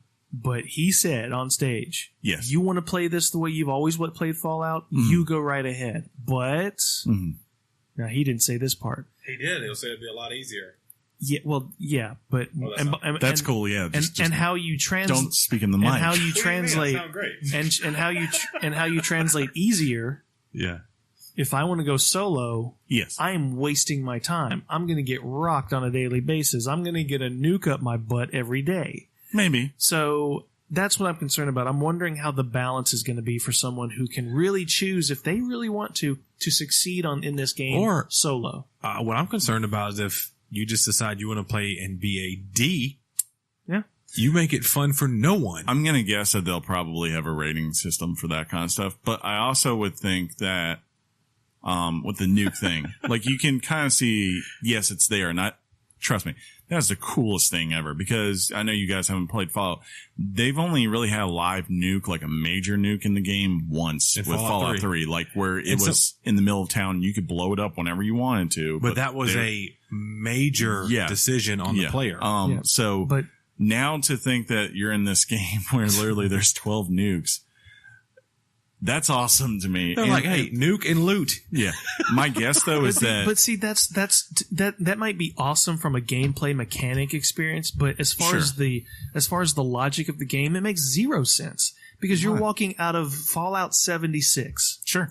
All 500 of you are walking out, and the moment you walk out, you're going to start killing each other and nuking each other. Sure. That makes no sense. He's already said that. Well, actually, it makes sense for that world, because that's pretty much what they all do. But that was not the goal of why they created that Fallout shelter. Well, let's just put that on the table and go, that's true. It is true, but what if John, Pete, I would tell you that. What if Pete and Fallout Shelter 76? Don't tell me, just tell me. I would tell you that right now, the history of Fallout, whatever they actually tell you the vault is for, has never been what the vault is for. Like, that's the thing that always goes on with these things, is like, hey, this is going on in this society, and then you go, wait a minute, actually, this is what's been going on here, and it's messed up and crazy, and that's why people love it so much. But I think the cool thing I will say is with the nukes, it looks like they're making it not something that's just easily accessible, because they've always had mini nukes in the game, like the gun where you shoot a mini nuke. But yeah, but like the idea of like there actually being a full missile, it looks like you've got to really work with your people if you want to achieve that. Which then I'm guessing, everybody's got to have the codes. That's cool. To me, that's cool. Like, I'm more so overall talking about the moment you walk out of that place, you've spent all this time together, cooking breakfast for each other. Think about it, though. Playing volleyball. What I've been trying to say for the last 5 minutes. What Sunday if your school bunkmate, Pete, has gotten on your nerve for the last 20 whatever years it is? Oh, I posted on Casey's and now today. Pete's walking outside with you, and you're like, he's dead. He's dead to me. I'm excited to see more. I hope that's clear. I posted on Casey's Facebook the other day. I said, like, I apologize in advance for all the nuking I'm going to give you when we play this game together. That's so funny. Because he's the only person I want to hit with a nuclear missile every week. Did you say nuclear? Nuclear. Nuclear. Nuclear. But, I mean, the nukes. I'm interested. I want to point this out here. You do it then. You point. And I said this to John earlier. Sit there and say, like, right now, after Nintendo, that was the second thing. They're only between October 26th, which is, of course, Red Dead. Here we go. Oh, my God. Hold on. Here we go. And speaking of Red Dead Day, where's Red Dead been? They never go to E3. I got nothing on Red Dead, right? No console could have said, hey, yeah, they don't need it. Yeah, of course they don't, Chris. And I'll tell you, Red Dead's coming out 10/26, right? Fallout is coming out 11/14. There are 2 games in that span coming out, and they're literally coming out on 11/13, both of them, right? The day before Fallout, which is the Hitman 2 season, which I don't think is going to be a huge seller. That's messed up, and then that's messed up. And then on Nintendo side, which will not have Fallout 76, is the 2 Pokemon games. Those are going to be. Did you hear what he just did? He did. That wasn't a slight. No, I'm just saying. I understand. I'm understanding wasn't a slight. Why. Shut up! You don't know what a slight is. Go look it up. Do you know how Google. bad I wanted it to be a slight so I could go smooth off on him right now? But it wasn't, John. The Pokemon games are going to do just fine. Yes, yeah, of course they will. They're going to do really well. But they're not competing against either Red Dead or Fallout because that's not on their consoles. Now, if you want to go play Fallout Shelter on there, go right ahead. Sure, Todd Howard would be happy. Or Doom. Or Elder Scrolls. Exactly. There's plenty of things for you to go play. I've already But yes, I find that very funny that everyone literally said we're not doing it. Even though it was there. Like, I thought Assassin's Creed would be the one. I thought they were going to say we're coming out like 11/7. I can't wait to talk about Assassin's Creed. Oh, yeah. We ready to move on, though? Are we? What were we talking about? We were talking about Bethesda. Bethesda gave me happy pants. Yes, I thought they were awesome. Bethesda, yeah. I just maybe don't do a press conference again. That would be another one if they wanted to just do a video. I'd be totally fine with it. Just do videos, man? Because it's like I'm sorry to disagree with you, sir. I really am. Todd Howard, you don't need Todd Howard needs stage presence. True. The only downside to that He would be the one presentation was person. the music in the front. That's it. Everything That's else it. was Everything solid. else was even the boom. weird lady about Prey and the note on her thing that fell off and stuff, and the guy that came out with glasses talking about the card game. All that worked. The fact It that was you fine. knew that the guy from id versus the guy from Avalanche was the size of two of that guy. and he I said, mean, he was like 7 and foot he would 8. say our game is Can coming you out, imagine the Richard on that guy? and he would say things like Yoon. Yeah. Our game is coming out in on Yoon Yoon. 23rd, and I'm like, what the hell is Yoon? What is Yoon? Yoon, I mean turd. On January. I bet that guy. January. I bet that guy is a boss in the game. Probably so. And in life, John. Sure. So Square, Technically was the next one. yes, that was on Monday at like 10 a.m. Pacific, I believe. Didn't see. Did you watch? I didn't Yeah, see Square I at watched- all. I watched it. I didn't You see didn't. it. I thought it was tonight. I had Square at number 6 on my list. I gave it a 7.5. Yeah, I didn't So they really. weren't terrible. I didn't really place it at all. Yeah, we didn't make our list, remember? Why are you throwing Someone it in our has face? to. No, they don't. They don't have to. We have to. There has Well, to be actually, a list. I think you saw this. Yeah. What'd I say? It was Monster Hunter No, Cross. you sent me the link. I thought you knew about it. I told you, and then You know when I knew about it? When Yeah. the Final Fantasy Was banner it- popped it up. Oh, Behemoth from Final Fantasy 14 is Yeah. going into Monster Hunter World. World. And then Monster Hunter World Yeah, crossover the Calico will be or Fate. Calicos. And if you play Final Fantasy Online, a Fate is like an instance that happens, and the goal is for people to come help you take out this thing that's happening now. It'll be very cool to see Monster Hunter, Monster. Old Eddie Munster Hunter. Monster Hunter monsters in that world. Yeah. That's not the first In time a Final world. Fantasy's had a crossover.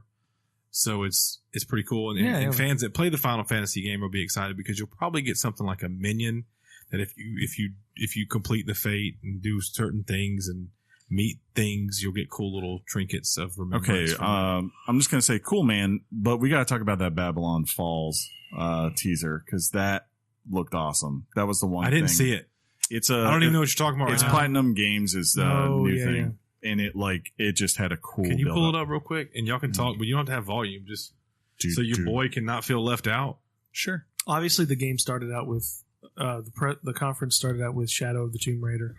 They showed a full gameplay demo. You were being stealthy, going through taking down enemies. Just straight up murdering. And at this point, It's very visceral. Square's already had a presence at E3 because people were showing Kingdom Hearts and things like that. So Yeah. you almost knew that they weren't going to start off with that, right? Mm-hmm. You got to bring something new to this. Yeah, I thought, like, as I was watching Tomb Raider, basically the thought that went to my head was, okay, it looks like Tomb Raider. I'm going to go play it. It's going to be fun. Yeah. You don't need to sell Yeah, me on this. they've Like, established a base where you're like, if you're going to play the game, you're going to play the game. You can't wait for it. But it was I really need to open that second one. it was also pretty dark, though. That was the big It was undertone. I was She like, goes oh, down. She goes down a rabbit hole in this game. Yes. So, like, in this trailer, yeah, they're giving you the whole entire history of this world, I guess, leaving up. I just think it's got cool. Goddard world build. Hoffen, Yeah. Doesn't really have any gameplay. Scholar stuff. of Gaia. Nice. But I was like, I want to know what this is. I want to know what this world is You don't like. get anything? I can't remember if there was something right at the end. Cinematic something. Yeah. So we're about a minute in, and like you said, it's been a montage It's a mantis. of stuff. The Awakening. Yeah, here it comes. This dude looks stands pretty awesome. Yeah. I was like, I don't know what this is, but it looks BA. And it's probably on next gen because, I don't know, dude. Well, no you know matter how what, it's you know from how Square. Yeah. It might be two Well, gens before Platinum. it comes out. Platinum produced by Square. Oh, okay. Yeah. Yeah, the colors, that looks pretty nice. Led by the Norman something. I'm in. And then he goes, I'll play yeah. it. I love, yeah. It looks good. I want to play this. I want to play you. I would like to play that. Oh, no, it says 2019. Okay, so. But Kingdom Hearts, man, I gotta tell you, I mean, I appreciate those fans out there, but I don't get it. I don't get it. They've had better trailers. This definitely was the weak one. Not just these, Bro, but we will talk about. Why do you think it was weak? I'm not saying it was weak. I'm saying it's a style that I don't get. No, I get that. It's a dialogue. It's a cheese that I just can't. Yeah, like the way it was presented. Like that's Kingdom Hearts, though. I know it is, but like there's parts where you've got the, and I feel for the. I was gonna go with the look. You got the look. You got the look. That. Yeah. You got the power. I'm sorry, but no. Like that's cool, John. Yep. Just go do what you do. There's just like the parts where he's running. And like you literally are having these points where all you hear on screen is as he's running. I'm like, God, this is awkward. It's weird, man, because the catch is it's this Square property with Disney. And that's it. Like I don't understand. And it's this adventure of all the Disney properties. And they showed a lot. As the E3 went on, they showed different things for the different exclusives. Like, you got Jack Sparrow's World in there. You had the monsters from Monsters Inc. You had Toy Story. You had both Elsa and Rapunzel in there. Mickey made an appearance, but like Mickey's to me, instead of like doing these things, and especially like having that very Japanese song trailer in there and towards the back half of it, I'm like, instead of doing that, just this game is loved because it's got great gameplay. It's like just show the game, like show it. Yeah, show it. Not a trailer. Yeah, I'd rather see him like in combat.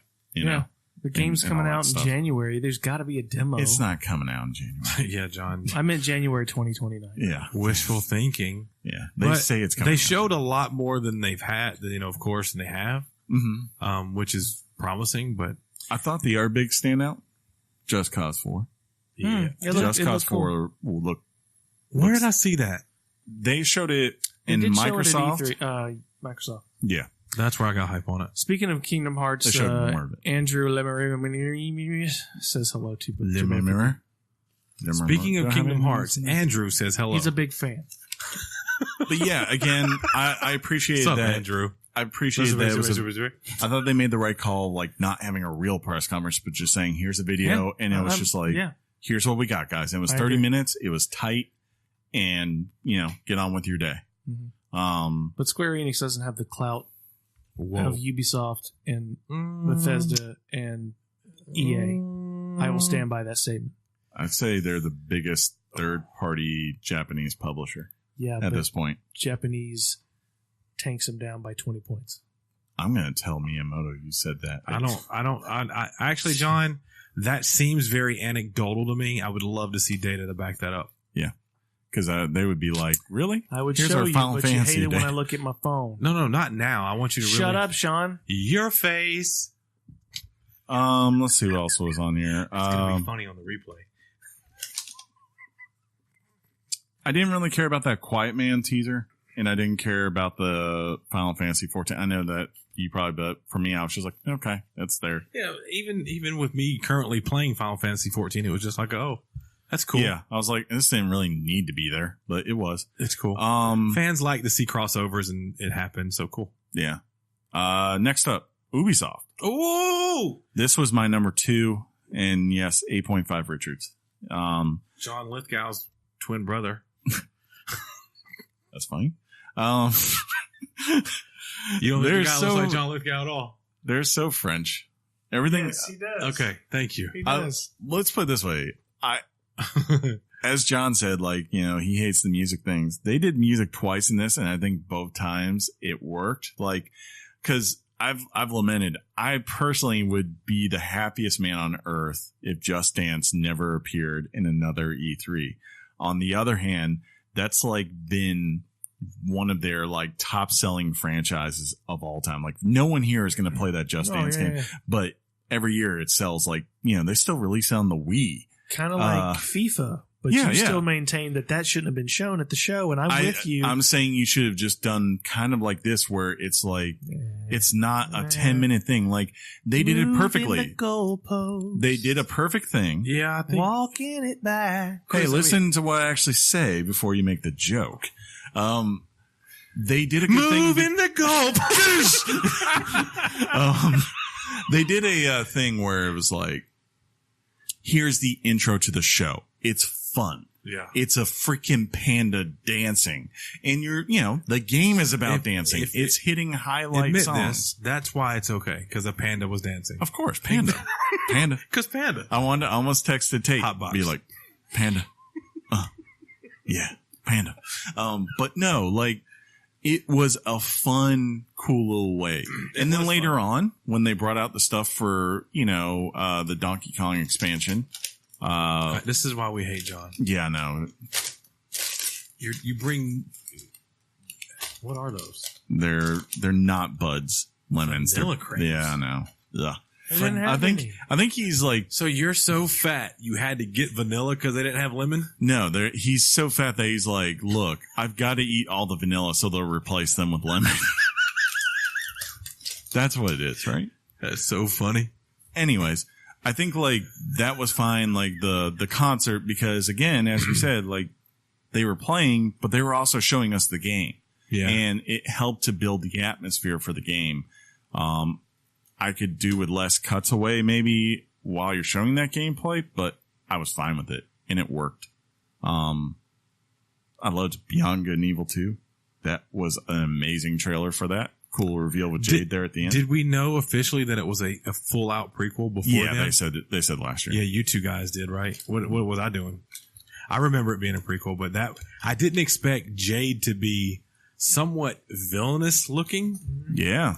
That's the big shocker. Right? Because she's kind of the hero in the first one. Yeah. And I think we knew that it was going to be like the backstory to how they got to the Beyond Good and Evil. We knew. But I didn't expect them to know Jade. They knew her. Yeah. The pig goes, He was a Jade?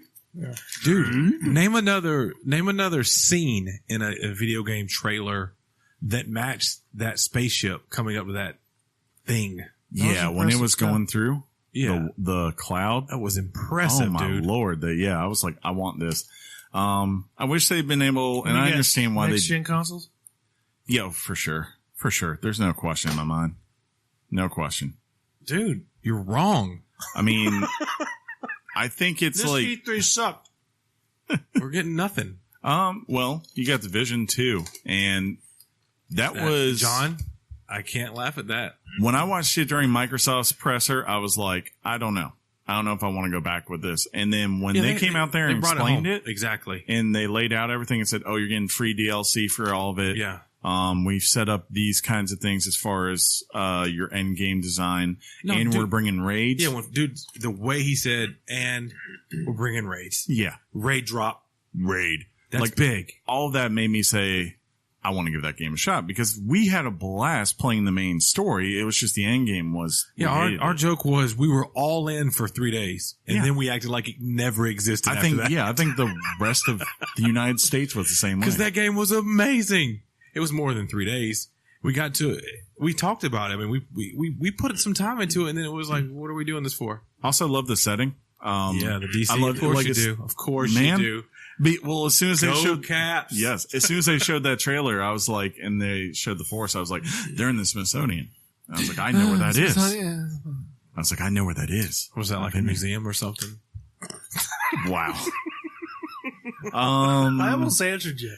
I know you did. Yeah. He thinks I'm being for real. I wasn't. I didn't need to see stuff with the crew or what was RSS? Rainbow Six Siege, the documentary, but they actually sold both of those fine. Again, it was like their stuff. They did good at selling their stuff in a way that flowed well. The flow of the show and the way it was shown, like even like the stuff like this trial stuff where the dude comes out and when falls. that dude destroys that podium. I was reading comments on I was watching it on YouTube, and people did not realize he did that on purpose. Yeah, that's just stands why up. It was dumb. You think it was dumb because of that? It's all dumb. Trials is about getting waxed. No. The game, I was like, wow.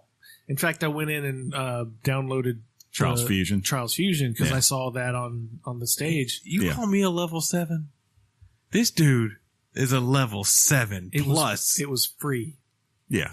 I would not have paid money. Yeah, they showed it to you, and then you went and got it. I've always liked Trials games. They're always fun.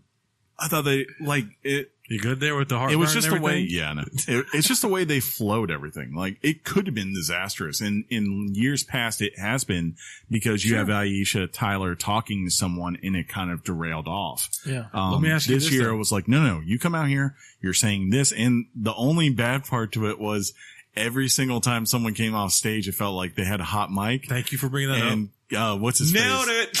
The main dude for, Ubisoft. You remember that?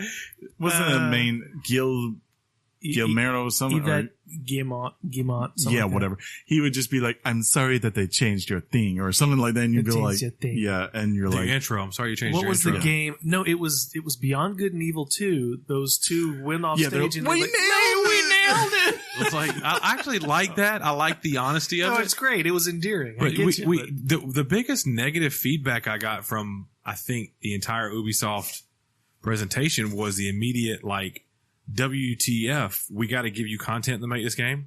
When Gordon-Levitt came out, Joseph Gordon-Levitt, and he's talking about really, I like that. I liked it watching it, but I was surprised to see the people because were like, wait a minute, we got to make your game now. Who were these people who did that? All over the comment sections of every possible internet thing. It's like, do they not understand, like, where the good people live? Do they not understand the point of it? Like, when the thing his company does is, this is the first time. This is the first time in a video game that he's doing it. You make the content and he puts it, like, it gets paired. If it gets picked by Ubisoft, you get a cut for your stuff being in the game. Dude, it got to him where he had to come out later and explain it more. Yeah. Where he had to be like, no, dude, you're going to get yours for giving me that. You know what I'm saying? You know what I'm saying? If there's one criticism for the show, though. Wait a minute. I just realized Joseph Gordon-Levitt and John Lithgow, they're brought from the sun. This is, whoa. Keep it in the All family, right, Inception. man. Keep it in the family. The one disappointment, though, of the show. You already know what he's about to say. I wanted one freaking thing this whole entire E3. Oh. He wanted to be on a skateboard. No. Oh, man, we didn't even talk about Sessions. Looks great, by the way, on Xbox and stuff. No. I wanted to play as Sam Fisher, and I wanted to go do tactical. I thought he was about to crap on Mario Rabbids. Oh, no. That looked great. Yeah. That was an awesome trailer. That's a positive thing for Ubisoft. It's positive for Nintendo. It's third-party support. They're just holding each other's... I know. Richards, they're like, we're friends. I know they would never put one of their games on PC, but if Kingdom Rabbids came to PC, I would totally buy it on Ubisoft Store. You should just, could just buy a Switch. Do you have $250? I do. Oh, okay. Well, can I just have it? But you kind of... I don't need to be paid back. You kind of ruined that when you and in fairness, you had reasons to trade your Switch in. Xbox One X. It made sense. But yeah. 3,000. I'm going to wish you played Rabbids. I want to play it someday. But yeah, that hurt because, as this press conference had, it's like, my oven or somene's oven's on. You can smell. The complex on fire. We might all be dying. It just sucked because we had this Walmart Canada leak and so funny, though. All this stuff on that list, only like 2 things weren't true. And one of them was Splinter Cell. I can't remember the other thing, but I was like, I don't even care, whatever that is. It wasn't something I recognized. Let's put it that way. You and I were actually talking a couple weeks ago going, it's not going to be an Assassin's Creed. It's definitely going to be a Splinter Cell. Yeah, I thought my original prediction, Sean, you weren't here, was that Splinter Cell would be announced and it would be the game for Ubisoft this fall. Mm-hmm. And then next year in like the spring would be when Assassin's Creed came out. I said, like, they're going to do kind of like the Fallout, or not Fallout, the Far Cry thing, like where it's about a year and a half between the games. Yeah, it's cool. Get that loogie out your throat, though. John, you being the resident Assassin's Creed guy, how do you feel? I take offense to that. How do you feel about this? This is, this is Sparta. Literally, this is Sparta. I did not expect. I was kind of down in the dumps a few months back because in my heart of hearts, I knew that Ubisoft was changing their trajectory on this series and doing an every couple of years thing, and so I mean, obviously, we were thinking Splinter Cell was coming out this year because not Assassin's Creed, but the fact that when I first saw it, and look, I will tell you right off the bat, Assassin's Creed Origins is a gorgeous Yes, it game. is. Did we tell you what I thought when I first saw it? What? I was like, how did Ubisoft get Rise? That's funny. That is good. That is funny. Like, this is awesome. And then I was like, wait a minute. I look at this game and it's. I look at it. And from what I'm seeing, it's doing a lot to change things up while maintaining that Core integrity of that blueprint for what Origins was.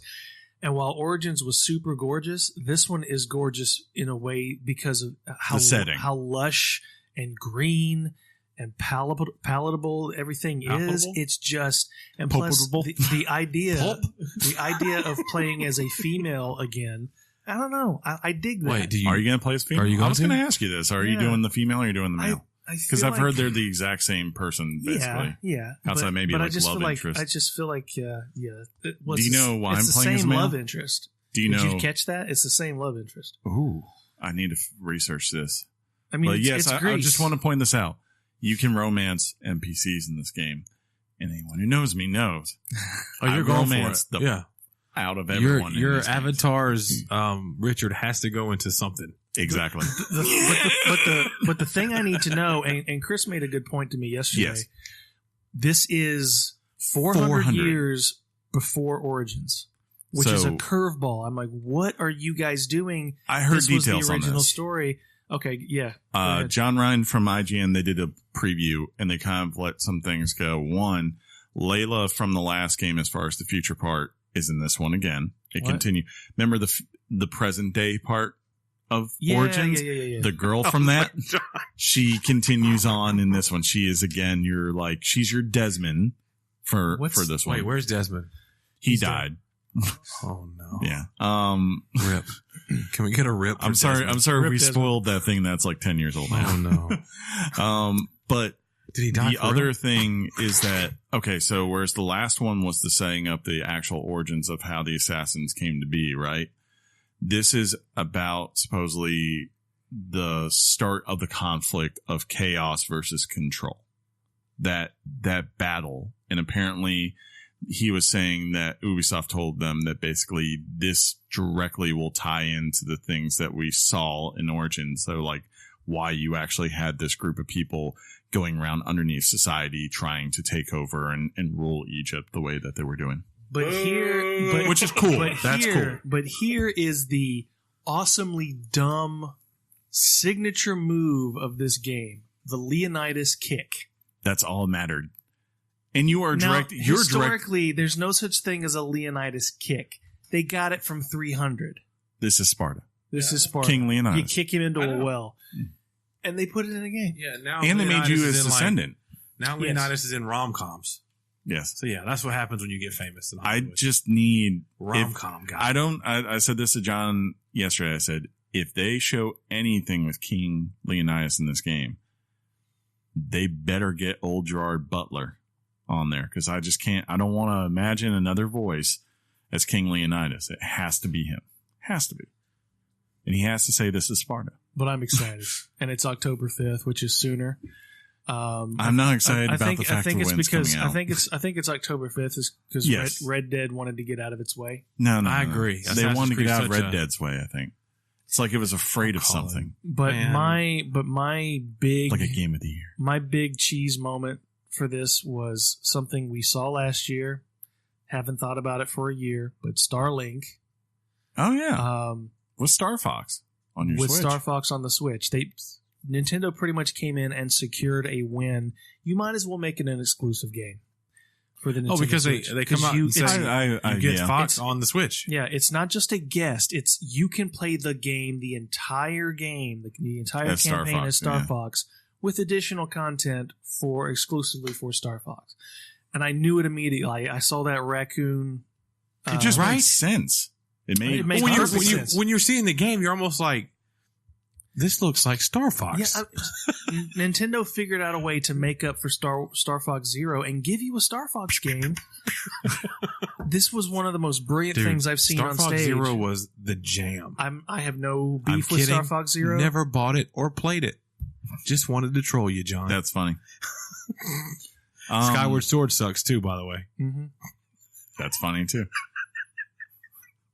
I'm gonna take that Master Chief Pop and ram it up your cram hole. I was gonna say something naughty and I shouldn't on mic. I'm buying Starlink. Buying that what game. Other is that? I had no idea I was gonna buy it, but now I'm buying. There's like several games that have the word "star" in them now. Star Child is a PSVR game that I can't wait to play. Or it's a game that's going to be on PSVR. Starlight. Yeah, Assassin's Creed looks beautiful, and the thing that made me happy was as I started to see demos of it over here in the past day, it looks like, the thing that I thought always ruined the series a little bit to me back in the day was when they would the horses. It felt like it felt like they were consistently shoehorning inside things that not just for the sake of doing it and not because it made sense for the world per se. Like, the biggest classic one, John, you remember this, was like they had the City Siege Defender, like the tower defense thing. And it was just like, why? Why is this here? This does not need to be here. They were putting them on every year. And it was like, we got on the other hand, like here, what I saw in there, like, they brought back the ships. They have the classic Greek freaking, people rowing and shooting arrows, which is, I like that. It makes sense because that is something we associate with that era of Greece. And then on the other side of things, they showed these parts where you can go and you're on like those classic fields of battle where you just have hundreds of Greeks going all out, swinging swords. And like as you go through, like you're coming up and okay, I'm fighting this level 22 dude and this level 22. And eventually you get to the point where you find the person found a hero, kind of, like an Ajax or an Achilles or whatever, right? That he was supposed to take down, and you have an epic battle against him. And that's like something that endures so much to Greek mythology and all those entails that I'm really glad that's the kind of thing that they're including in this game, not something just like, oh yeah, by the way, we have a battle royale mode in Assassin's Creed. So I thought that was awesome. I thought Skull and Bones looked pretty good. Yeah. I got the impression from it that you were basically a solo ship. You're not teaming up with friends. Yeah. Which is a notable distinction. Well, you team up with your ships. Yes. Yeah. But you don't have to depend on you don't have to depend on Mike D to what'd you say? Raise the sail. You said solo ship. Did you get that name from like some Imperial agent who just gave it to you? I hate Sean. That's funny. My one worry though, I don't want to do this show anymore. There was one worry I saw, like, how you had the worry of what you call it, of Fallout 76. I don't have as much of a worry with that as I had a worry because, like it doesn't sound like when you die in Fallout 76 that it's not going to be a rust where you lose everything, right? Is what he's basically saying. Can't wait till it is. Well, that was what Todd Tower kind of said. It's softcore. Todd had said it's like softcore survival, right? It's not that like, look, you're going to lose everything and you're going to start from scratch again unless you have it stored somewhere that you know how to get back to. But with what's it called again? Skull and Bones.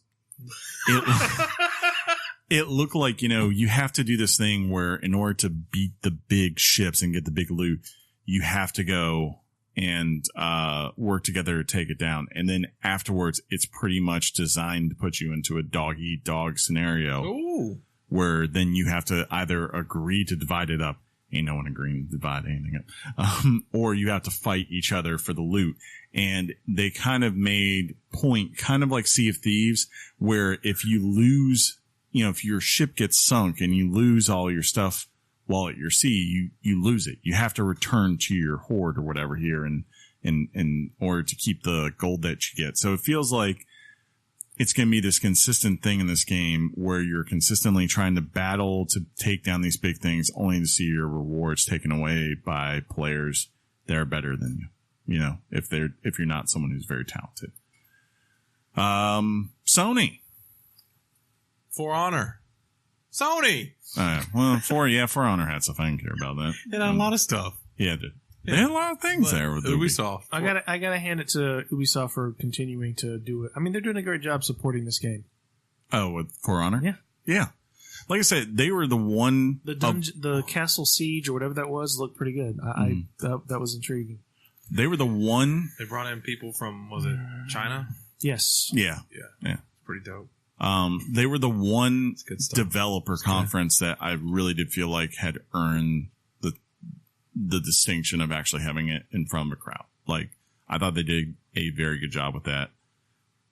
Well, Bethesda did it with Todd Howard. I don't think they did as well the other part, which is why I had them a little bit below. It's probably fine. Yeah. It is what it is. After Ubisoft, because I'm getting hungry. Yeah, Sony Came out and continued their trend of going what the F. Being a little different.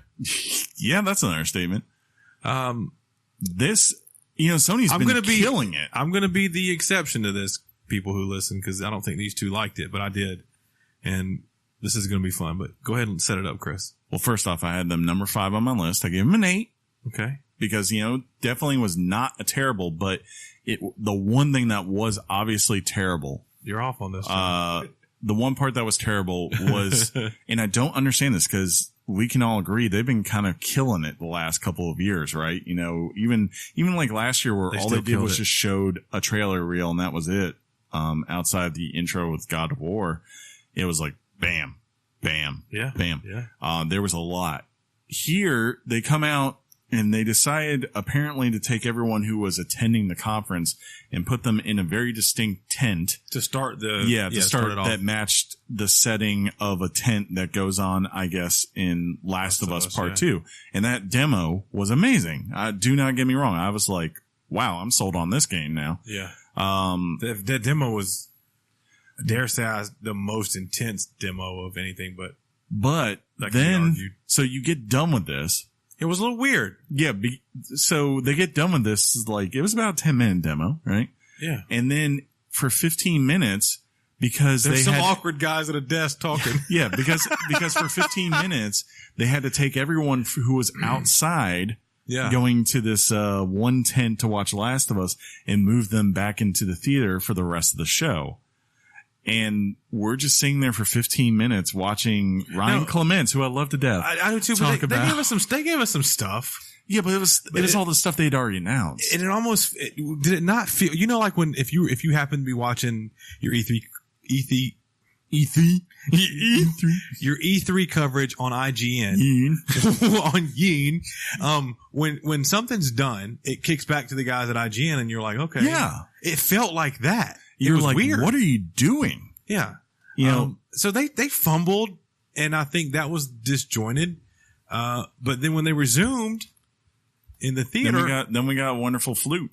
We got a flute. John, you alluded to this, and I want you to speak. You did not at all feel the banjo intro for Last of Us. Either. I loved it because if you paid attention, and I know you guys did, and it probably didn't matter, and that's fine. But it immediately, that banjo picked up. Yeah. And from a viewer perspective, they showed the church that we were in, and it immediately turned into the game.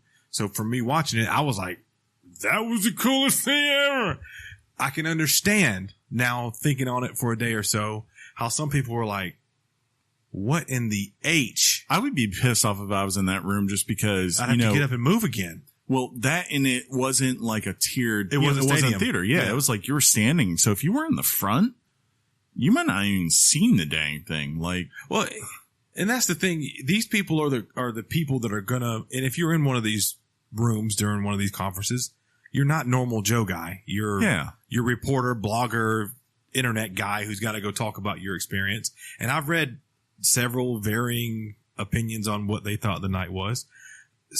Sony, they came into this thing and they said, guys, these are our 4 games we're going to talk about. Yes. They start off the week and they start giving you tidbits early, and they really focus on these 4 games with very in-depth kind of demo gameplay-ish things, right? I can see where, John, you have an issue with the music. It was weird. Let me tell you why it was weird for me, because it didn't continue for Death Stranding or for Spider-Man in the way that it started off for Last of Us 2 and then into the greatest game that has ever been shown at E3. Dang. It's like they go from like live guy on stage to like now animated person playing a guitar or playing a drum kit or playing a piano, really disjointedly going into the next thing that they show. That wasn't one of the kind of like big four. It was weird, right? Yeah. It was kind of artsy, almost. And you alluded to it earlier. What was the word you were going to say? Say it. Pretentious. Yeah. Ooh. And I just felt like that didn't fit because they did have the substance behind the show, if you will. I think, John, you'd agree with this. It was the first time in a while we had seen the Sony of the Sony that came into the PlayStation 3 era. Yeah. That's what it felt like. I can agree with that too. No, I mean, you kind of stole the sentiment, but I was going to say this sounded like a press conference who would be willing to charge you $600 for a console. Yeah, That's how it felt in there. If you believe that your content is good and you said, I'm going to show you these 4 games we care about, they delivered on that. They did.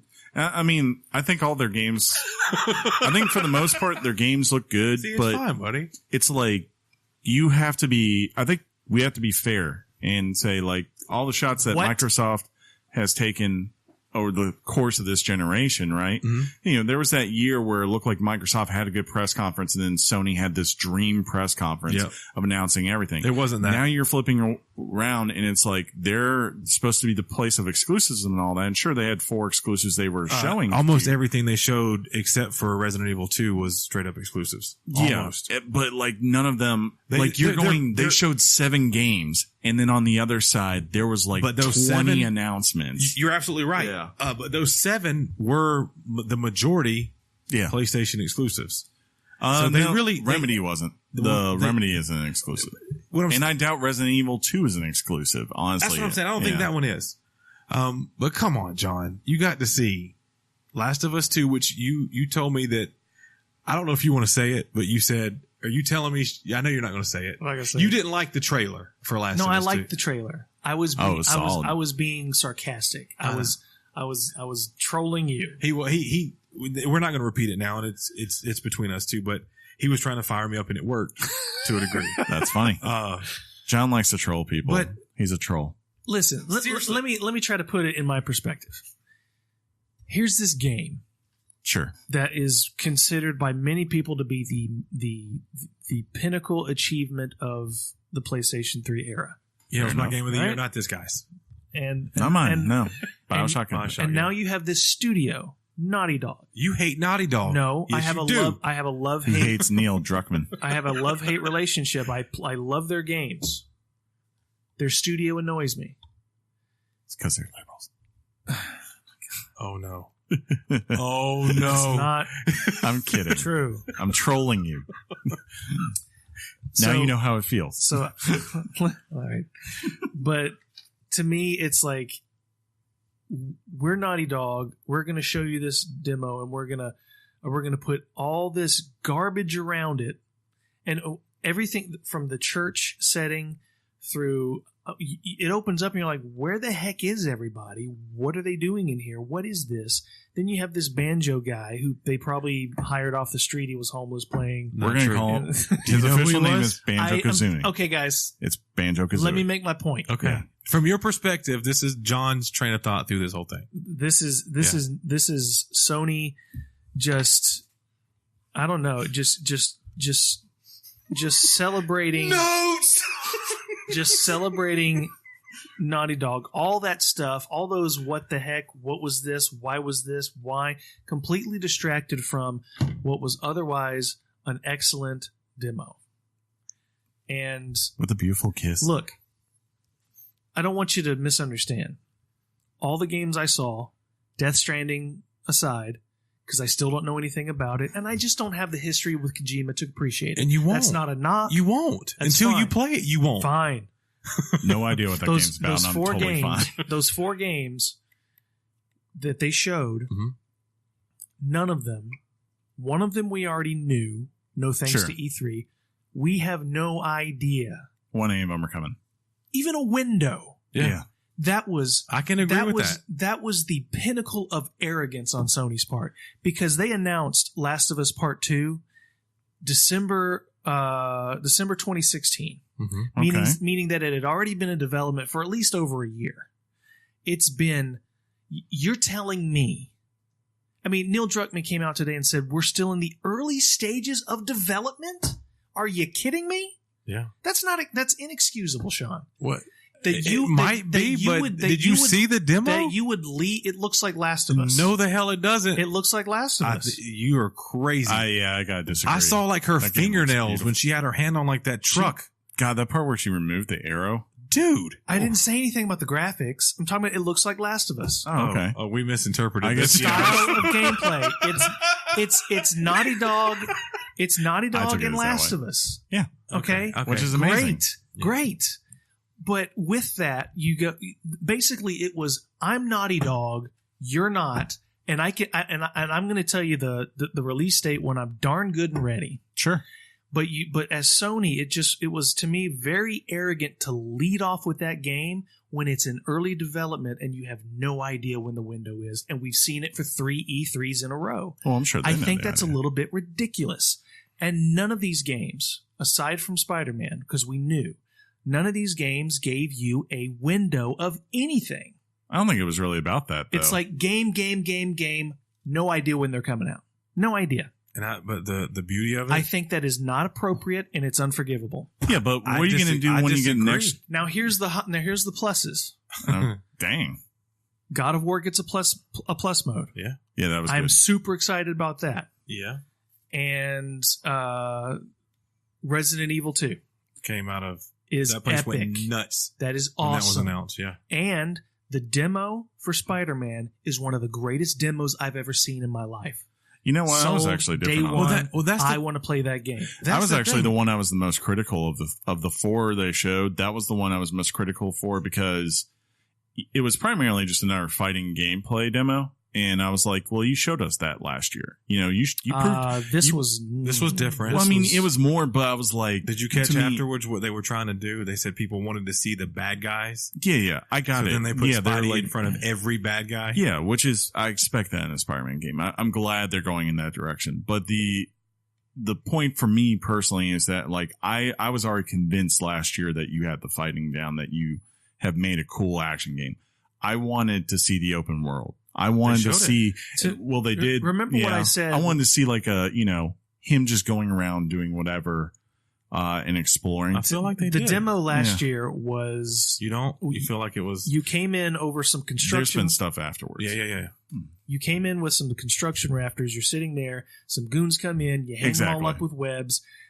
You did not see the level of physics that you saw this in this E3. Sure. I just kind of said, Spider-Man, you already sold it to me. What we asked on air, we can go back and listen. What we asked on air when we saw the demo from last year, we said, is it an open world game? No. That's what I asked. Is this really going to fulfill the promise of being the Spider-Man?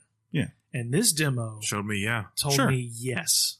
I mean, every little aspect of fighting, every mechanic, everything from the slow-mo, whatever it was, it's like this is amazing. Yeah, I mean, Last of Us Part 2 can go pound sand. This is the future. I think, it's Insomniac, so I always trust in them. And I just, like I said, I found it after the fact. Like today, they had a like 30-minute demo on Polygon where it showed him just going around the city, and I was like, that's all I wanted personally. I just wanted to see that because you already had me. I've been saying this. I said earlier this year, I said I thought there was 2 games coming out the rest of this year that I thought could meet God of War. One of them was Spider-Man. The other is the game that will, and that's Red Dead 2 because everyone's running away from it, and therefore there's no games for 2 weeks after its release. But besides that, do you want to know what? And plus, forgive me, Dreams. Yeah, that was in the background. They were so pretentious about Dreams that they just stuck it in little vignettes in the middle of the big reveals. Yeah, that was the disjointed part I told you about. But if nobody told you it was Dreams, nobody would know it was Dreams. Exactly. I don't think they are because probably... It's like we're so artsy and creative. They definitely went artsy and showy. It's that generation of we're now the best and we're forgetting how we got there in the first place. And every company does it. Exactly. And you might be right, but game of the show for me was shown at Sony's Ghost of Tsushima. I can't stop thinking about that game. I don't like sushi. Just kidding. And if you say that you didn't like that demo or not interested in that game, I have to give credit to it looks beautiful. That's a game you want to see on PlayStation 4 Pro. I just hope I can upgrade my gear. Dude, the fight, a fire arrow, which would when they're fighting and the leaves are all there and they're having, that's a classic samurai like. I just liked it because, oh my God. To their credit, like that's really the first non-infamous thing that Sucker Punch has done in about a decade. Yeah. And I have to give them credit. Like it doesn't look like it's just a reskin of the stuff they had already designed. The art style, right? The art direction, the color palette. Yeah. Everything about beautiful. that is, it looks beautiful. I can't, dare I say. Well, of the ones I saw, the one that of course intrigued me the most was the one I think you and I were hoping we would actually see something Tetris? from. Yes, Tetris. Yes. The Tetris effect finally confirmed. Then Beat Saber. Can't wait, buddy. Yeah. It's going to be great. No, Death Stranding. I like where this is going again because it's just giving you, it's like, look, here's what the game's going to look like. Yeah. But we ain't telling you what it is. And this is like, what they're saying how do you not want that, John? What they're saying is that, the little thing that's going, what is his name? Sam, which is Norman Reedus. Like Kojima came out today and said, I'm aiming to make this a different hero. He's like, he's not a soldier. He's not some super cop or whatever. He's literally a blue collar worker. He's a delivery man. I think you're going to love it, John, about it. Because I think there's going to be a mental delusionary aspect about it. I'm okay with loving it. I just don't know anything about it. Exactly. And I think, look, we talk about this all the time, but we get starstruck when it becomes the things that we love. You show this game 3 years in a row and you know nothing.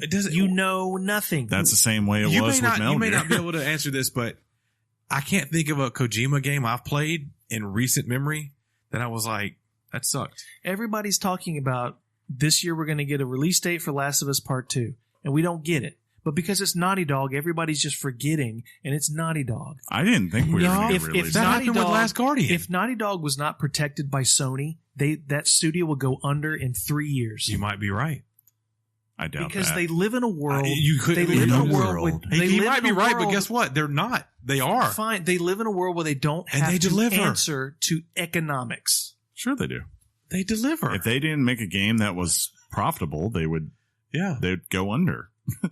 I think that's the way it would work. But personally, dude, they came up with Uncharted 4 and then gave us the little extra Uncharted. I think they should have been working on have to say they were. And they are. Look, I think in your idea, PlayStation 5. John, I think in what it sounds like to me is that you want consistency across the board. I would argue this. I'd say people get certain things because simply either A, they've earned that recognition, or B, they just know how to do certain things well where people don't hold it against them. Like, for instance, Miyamoto and the folks at Nintendo, there are certain people there that get a lot of passes as far as the fact, it's Mia freaking Moto. And that's fine. Or Ken Levine gets it. Rockstar gets, no one questions the fact that when Rockstar takes 6 years to make a game because they've earned that reputation. I would just like to point out a text I got right after the Sony show from Chris. Sure. Yeah. Oh no, I've had my issues. Not the best Sony conference, but a good display of exclusives. Exactly. Yeah. I would agree that it's a good display of exclusives. Because we already know they're getting the Destiny and the Call of Duties and the Battlefields. They're going to get everything else the other companies decided to show. I think they just don't care. The thing that I was upset. This is our stuff. I can't believe you guys are okay with no release dates or windows or ideas or years. 2019. 2019. He's rattling tables. Well, 2019. Because I know once my Richard gets in it, it's going to be the greatest thing my Richard has ever been in. I'll tell you why I don't have a problem with it, John. I'll tell you why I don't have a problem. Because I don't want dishonesty. I don't want you to come. If you don't think you know yet you can hit 2019, then don't show it. No. Well, why not?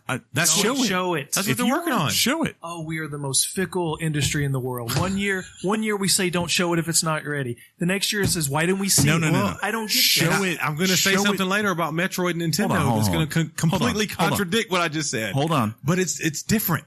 Hold on here.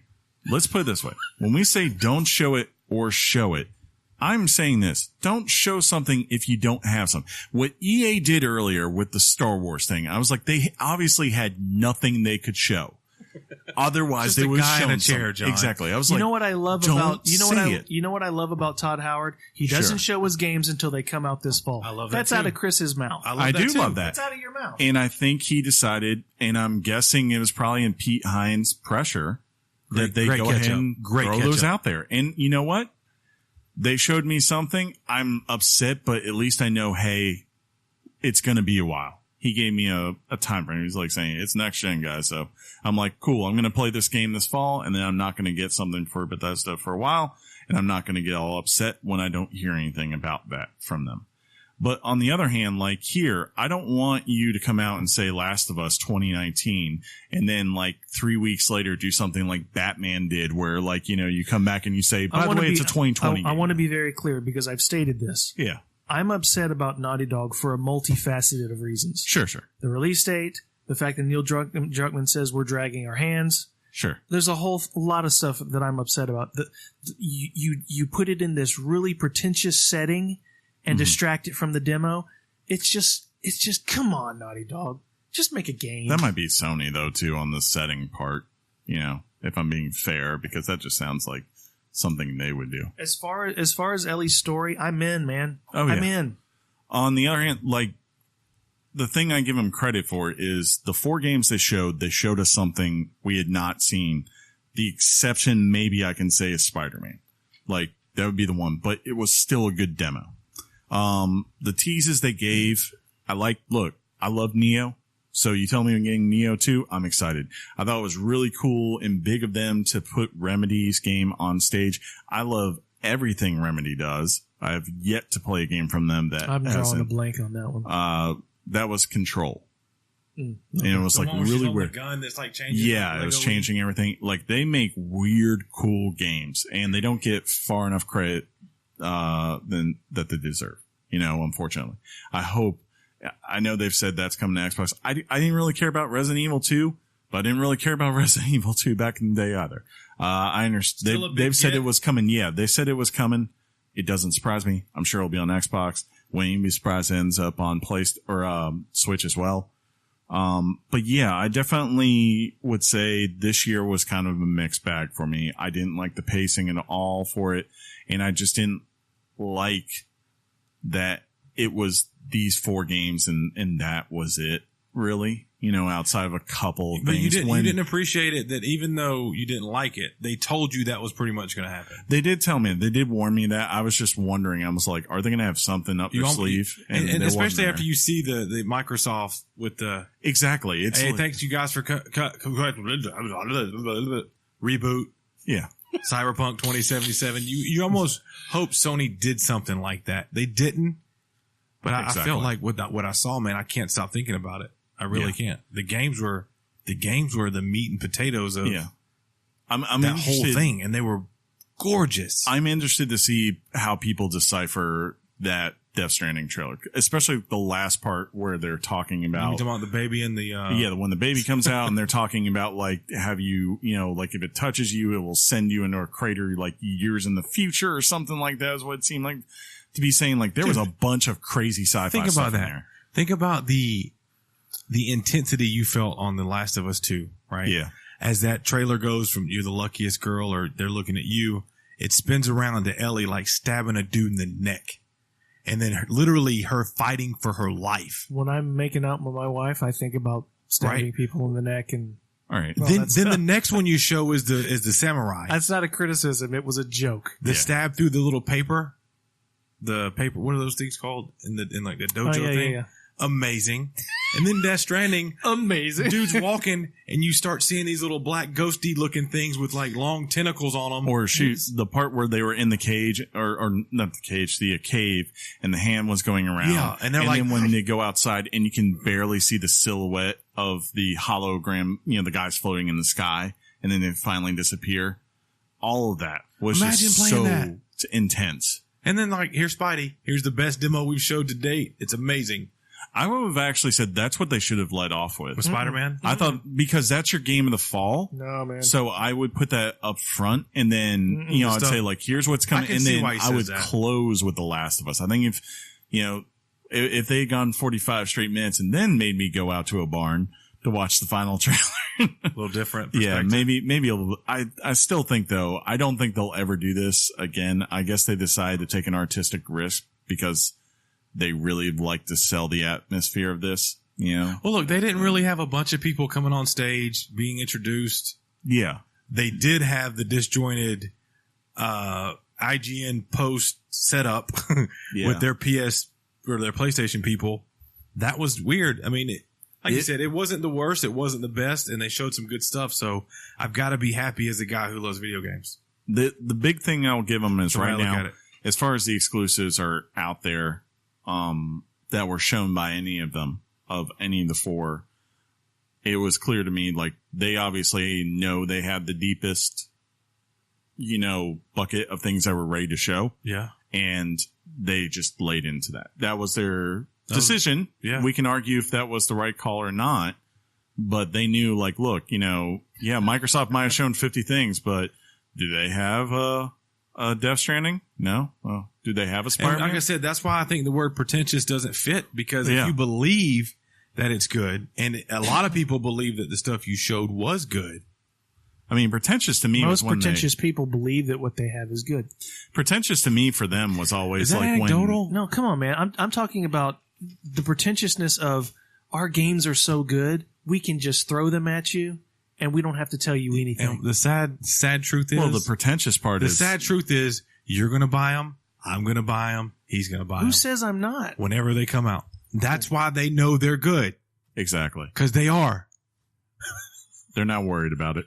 I think it's like the pretentious, to me, the pretentious things they do are like right now where even Nintendo is going like, Fortnite crossplay, we'll allow it. And on the other hand, PlayStation's just over there like, nope, not going to do it. Not going to happen. Yeah. So you're saying Nintendo I can Switch play. is like, we're crossplay. Yeah. Or not crossplay, but we got Fortnite.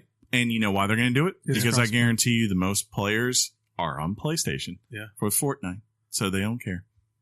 That's the pretentious part. At 2 hours and 21 minutes, should we go to Nintendo next? Yeah, let's do Nintendo because that was what we wrapped up today. I had them at 4 on my list. I also gave them an 8. That's the same score I gave Bethesda and Sony. Short. To the point. Yeah. I wondered if it was short because of it was only 45 minutes, but really it was 30 minutes. And then Smash. I told John I felt like it was just kind of getting going. And I didn't realize that Smash was that's their E3. Well, yeah. I knew that December I knew that 7th? Yeah, I knew that Smash would be on their show floor. That would be their kind of like, they did that with Odyssey. They did it was Breath of the Wild. I guess just last year when they were like, they showed us the guy sitting at a desk saying Pokemon RPG, the teaser of Metroid thing that comes up. I thought they'd follow up with something kind of cool like that, and they were like, no. And there was a story on IGN. I forgot the guy's name from Nintendo that I told you. He goes, Nintendo just really chose to go the path of this is the very Bill Trennan. He says, this is what we got coming out in the very near future. We decided to focus on that. We still have Metroid in the works. We still got the Pokemon RPG in the works. We still have other stuff in the works. Yeah, it sounded like they were saying up everything that's coming out for the next 6 months. Right. That's major. That was their goal. I was frankly disappointed I figured you might be. a little bit. Just because I know you wanted your Metroid. Smash is a day one buy for you. It wasn't Metroid. It was their online service. I told you. Yeah, they didn't. We didn't Yeah. tell. I just thought they'd have more projects to tell us they were. Here comes Mario Maker, or here comes a selection of, we're getting Toad. Now here comes Super Mario. During that little highlight reel, I thought that kind of stuff was going to really hammer out. I thought we were going to get like the Wii U collection. Mm. You know what I mean? But would we really have wanted that? Possibly. I do. Possibly. I mean, Donkey Kong Country Tropical Freeze has already sold more units on the Switch than it ever did on the Wii U. Yeah. That shows more them people have it. That's because 5 people bought it on the Wii U. But that and shows 10 people them bought it. that shows them they can get a redo for a lot of the things that went wrong with the Wii U, and they need to do it. Yeah, they need to do it. Plus, it's just like that's great. You got all these little indies coming, and I love that Hollow Knight and all that are coming. But it's like these are things that have been out, So it's like, well, that's been your problem with a lot of the indie stuff that they bring over. The way I look at it, though, is do they still have the indie support? But here's the thing: the important point. They might have already been out, but they tend to, when they come to Switch, become more profitable than ever. Maybe. I mean, I guess in the sense that they're hardcore, but I guess it's just like, for instance, we're looking at now Dark Souls Remastered. That's the latest big thing to me, where it's like you actually had an opportunity to have a game out the same time as your competitors, and because of hardships with that console, what happens? It gets delayed and it's still out now. I mean, disagree with you yet again, but I mean, is it anecdotal? Sure, but everybody in the gaming community is saying, "I really want to play it on Switch." I'm not. And the 40 people I was in line with the night it came out, when I wasn't even picking that up, I was picking up Detroit Become Human. I was the one guy. They were all, they all bought it on their PlayStation 4. And I think, they might want that at some point. I know it's an anecdote. It's an anecdote versus an anecdote. Sure. The 4,000 people that are going to buy it on Switch don't care about those 40 people. That's funny. Hated I mean, in this world. it is what it is. Shoot. Well, it started out. Everyone was asking, for instance, Unravel 2, why is it not on Switch? And the guy had to come out, the developer pretty much had to come out the other day and say, we can't put that game on there. It won't run. We can't make it run. That's fine. We don't want it on there. But it sucks because you're like, that would be a perfect thing for Switch, right? Because, I call BS on that. Why? You're going to get Wolfenstein. That's what he said. I don't care what he said. If Wolfenstein comes to Switch 2 to work on the Switch, you can get something. If you want to work on the Switch, you can put it on the Switch. Maybe it's the thing of we're a studio of 5 people and Wolfenstein is a studio of 100 people. It's a lot easier for them to do. Then that's fine. But don't tell me that it can't technically be put on the Switch. Sure. Maybe they don't want it. It's not because of EA relationships with Nintendo. We got FIFA 18 and 19. Mm-hmm. NBA was on it. No, that's a different. NBA you didn't hear it? They're putting Anthem on the Switch. You still can't talk to anyone. So like I said, we didn't get any Metroid. We didn't get any of the other stuff John alluded to, but we did get the official announcement of Fortnite to the Switch. Yeah, that was and cool. that will actually have voice chat in it. Mario Party looks really good. But I tried to ask John if that meant that we've got a breakthrough in the online service. They're saying that's the only game right now where that's the case, and it's because they couldn't do it otherwise. John says that, and this makes a lot of sense. It's on the handheld mode. Yeah, when you plug it into because it has a port. Yeah. The reason it's not alluded to anywhere else is because the Pro controller, for example, doesn't have a jack for an audio. See, that's another thing. That John was expecting maybe a Pro controller update. It's like you would have figured, hey, we understand that everyone wants to be able to chat when using the Pro controller. We've got this new update, and maybe if you want to be in good faith, say, we have a program where you can trade your Pro controller in right now if you want it. And why? Because they could repurpose it and just say, didn't pay us $20. Have a weird controller that didn't have a good jack, and then they didn't make you trade them in. Yeah, but they also had the ability still to have voice chat. Exactly. You're right. I get it, but there's nothing wrong with my Pro controller. I mean, but I guess if you're right, you've been rocking this Pro controller. Do you want to have to go spend another $70 on the Pro controller just so you can use voice chat? Or do you want something that's good faith on Nintendo's part to say, look, we understand this was something that was missing in launch. It was a mistake on our part. We're going to do this. They could just send me a little drill, and I'll go in the controller and put the little adapter and like I said, in there. The reason I think they would be willing to do it is, for the most part, you could still repurpose the majority of these parts yourself. In theory, that's great. Yeah. But think about it. They announced today a little Pokemon ball. But yeah, they're gonna nickel and dime you to death. That's not gonna happen. You're gonna pay for the new Pro controller if it comes out. Look, this Nintendo Direct proved that they have solidified more console sales for the fall. Exactly. Sure. It just wasn't my wheelhouse. That's all. That's okay. There was a lot of I am weirdness. excited. I mean, the Ridley edition to Super Smash sold you. Yeah. Sold me. I'm like, yeah, day one buy. I'm going to play Smash. We got a release date for Project Octopath. You see, though, no love for... we already knew that.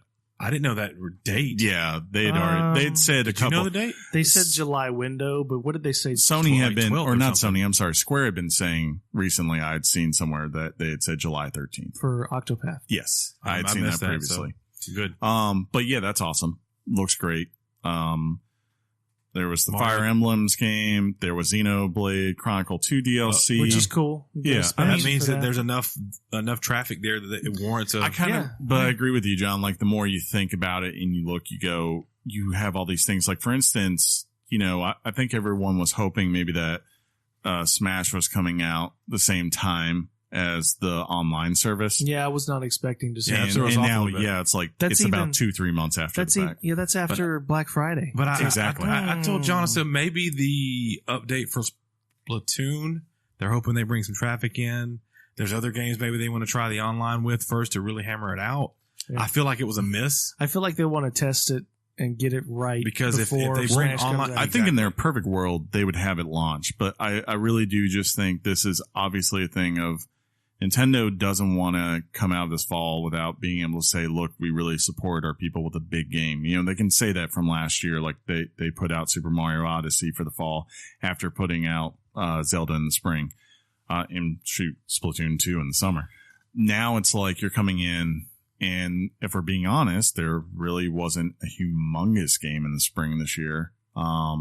There's not, I mean, Octopath Traveler is a nice kind of indie-esque, you know, cool game that you'll have for the summer, but there isn't a Splatoon 2 for the summer. Plus, we're getting Mario Tennis next week. Oh yeah, I am forgetting that. That is the big one. That I would say that's fair. We'll see. That's the big one. We'll see. It's one of the most charming TV commercials I've seen in a while. Super Mario Party is this fall, right? That was September 5th or something like that, or October 5th, I think. Maybe. That looked good. It did look good. It did look good. I understand like that will be a popular thing, but I think that's not the thing that you think Smash is. Like Smash is the AAA title people are weighing on. And to me, that just says we had to put this here because literally that's the earliest we can get it out. Well, because we wouldn't put this after Black Yeah. Friday Yeah. if we didn't have to. Yeah, people have been complaining about Mario Party for years. Sure. That it's lost its.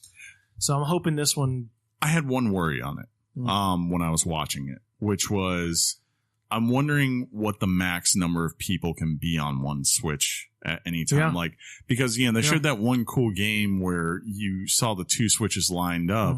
And I'm like, well, I don't want to have this scenario where if I personally have a Switch again and I'm inviting people over for a fun night, that I can't play this thing really the way it's intended because they don't have a Switch. Yeah. Right. You know, it's like, I don't want it to be dependent on that. And I've never had that problem with the Mario.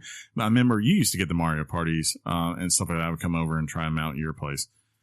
That's the way it should be as far as I'm concerned. So yeah. And regarding the December 7th release of Smash, I gotta give it a pass to some extent because that guy Sakurai, he works his tail off sure. for these games. Yeah. And he probably had a tall order to get this game out. Do you guys think it's just reusing Wii U assets? I think it's been updated somewhat, you know, but it definitely feels like they're basically saying, look, we don't need to really reinvent the wheel this time. We just need to say this is going to be a dream collection for everyone. And I don't think it's just That's Wii out U. there. I mean, because they're bringing everybody. Yeah. And I like how after all the memes have From come out, every system. all the memes have come out this afternoon of, you know, everybody's included, and Waluigi is just like on the side crying. Yeah, because Waluigi's he's the one. No kidding. I was like, where's Waluigi? But it's possible from a Twitter and social media perspective. Yeah. Super Smash Brothers won E3 from the hype it created. Sure. They did an article on Mediaite. Yeah. Chris, I don't know if you saw that. I did No not. other game was covered by Mediaite. Hey, That was crazy. I mean, obviously it's on there because Snake's on there, and that's a Kojima production. Absolutely. Yeah. I was Kojima, excited when Kojima. I saw that. I was like, that's fans have been asking for that. I don't know if you Ice know this. Climbers and Snake Ridley. is I don't know if you know this, but Snake is powered by 9 million teraflops of the Xbox One. I just wanted to say that. That's really funny. Just a couple of things. I did have some other notes I put on here. I said, had notes too. to me, I said the game with a real demo that impressed me the most was probably The Last of Us 2. That really won me over. I think you guys know that's a big thing for me to say. Game coming this fall that I'm most excited to play that was shown here. Thank right? you for that. Yeah, because caveat. we all know it's Red Dead for me personally. But no, Assassin's Creed Odyssey is definitely, I'm right on board, especially coming off the high point of They Origins. fist bumped. Just want to let y'all know they fist bumped. We have rediscovered each other with Assassin's Creed. To me, the best reveal, aka like actually showing the game to some extent, was Cyberpunk 2077. I'm guessing 2020 or 2021. It was just a trailer. Well, I mean, like they're showing a 45-minute demo right now, and like that's gameplay. No. Yeah, They kept saying they were going to show it, and then I heard that they weren't showing it now. Well, they showed behind like doors today. But then like, no, all of that from my understanding is still from Game Engine. I don't know. Maybe not completely. We'll see. Worst day in history. 2/22/19, right? We're all in agreement on this. John, I don't know who's say yes. Who are we all predicting to run from 2/22/19 first? I'm thinking Metro Exodus. Yeah, that's the one I think. It has no business being there. I'm hearing that there's some issues with the game anyway. I mean, Anthem may get delayed just because it's BioWare. If it gets moved, it's because of BioWare and the delay, but I think it can stand there and be a big boy. If you get to January and it hasn't been delayed, if you're like Days Gone and you're Metro, get the hell out of there. Just do yourself a favor. Don't hurt yourself. But Days Gone, right? Went from a showcase title the year before to... Not there. Yeah, but they did a big thing on the lead up. Oh, breaking news. Was that? John, read The that. Splatoon 2 Octo expansion gets surprise release tomorrow. Oh, cool. That was supposed I could have swore that was supposed to be July. Yeah. That's a big expansion. They just won E3. Wait, didn't they say, I thought they said that in the show. Yeah, they said it was going to come out on June 14th. No. I could have sworn I saw that. Well, guess what? You're wrong because you were watching it at places you shouldn't have been watching it. You can't prove that. I can't. That's why I don't even know what I'm talking about right now. I don't know what you're talking about. All right. Games shown with no release date that I need soon. Elder Scrolls 6. Easily. That's funny. For me, it's like all the Sony ones. Look, they have the best. Elder Scrolls will always have the best theme song. Like one of the best. Like every time they update it. No. It's not even that. It's not even that part. It's that first part with the little drums when they roll. They're like, do. You know, I got you. As soon as you hear that, like my Richard just goes, ting. The Richard Show. And finally, I said game that should have gotten more love by the press. The C3 just kind of seems to be overlooked as Ori. Because I agree. Did you see the demo like where he's digging like through like he does this thing now where he digs through the sand? And it's not just that. God. It's not just that. It's not just a linear go here, get this. Yeah, you can actually choose your play style in this game. Mm-hmm. I'm stoked. Did they? They said early 2019. That's fine with me. Yeah, that sounds about right for it. Yeah. That sounds about the end of the show, though, right? Are you doing anything else? No, we'll skip. We're almost at 2 hours and 40 minutes. I was just making sure. Shut it down. Yeah, I'm good to shut it down because I'm hungry. Shut it down. I hope you guys enjoyed this one because this is meaty and girthy. For real. If you want to write in what your thoughts for did we miss anything that you guys think we should have talked about? We got them all. I mean, let us know if you thought we forgot something, folks. You can write those thoughts in to weeklygameschat@gmail.com. That's weeklygameschat@gmail.com. Why don't you tell us who you thought won E3 and how wrong John is about things or how wrong I am about things. I think we can all agree Dying Light 2 won E3. Yeah. I definitely might play that, though. We'll see. If you want to write tweets to us, you can do so at Weekly Games Chat on Twitter. Sean will read them if we can find them. If he's not here and I try to read them, it will probably be a mess, but I'll do what I can.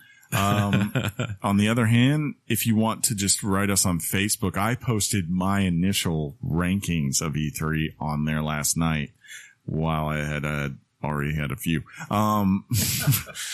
And you can, who knows, maybe I'll start posting more on there. If y'all engage, I will engage on there. How about that? So I'll post things and you tell me what you think. If you engage, show me mine, I'll show you yours. Exactly. Get in the van. Were you better start 14? If you want to subscribe to us, you can find us on podcast services all throughout the web. I think the most popular is iTunes. See, John, the web is. Yes, not Spider-Man. If you really like us while you're there, give us a review or rating. 5 stars is the preferred one. 4 stars if you hate us. That helps people find the show. Yeah. This has been, I believe, episode 157 of the show. I feel like that's what it was when I was here last, which was... You can't prove it. I know. Yeah. Completely cannot it's prove either there or it's 158. It's one of them It's two. up there. Until next time. Yeah, which should be next week. Yeah. I think we're going to record on Tuesday again next week, by the way. Why? Because I'll be in Florida on Monday. You're going to Florida? Florida. Yeah. Have fun in Florida. Is that okay with you guys? Yeah. I figured it if I told you now. I'm going on vacation the week of July 4th. We should, if that's a Monday, That's the week we scheduled for Vampire. Is that okay? Yeah, You just want Skype on that? Now you've got all the way till Tuesday to play Vampire. Yeah. Or you can just let me and Chris play Unraveled Vampire. I'm starting it tonight. Jeez, slacker. Dude, See, this is the E3. commitment right here, folks. He's right. E3. I've been writing What articles. have you played this week, really? Nothing. Right. I played Final Fantasy barely. I played PBR. That was what I played last night. You could tell. A little bit, yeah. A little bit. Yeah. Anyways, until next time. We love you guys. Have a good rest of your week. Game on, Sean. Game on, Chris. Game on, John. Game on, Chris and Sean. Game on, John. Happy E3, gentlemen. Happy Indeed. E3. It's glorious. Your mom's box. Peace out, everybody. Thug life.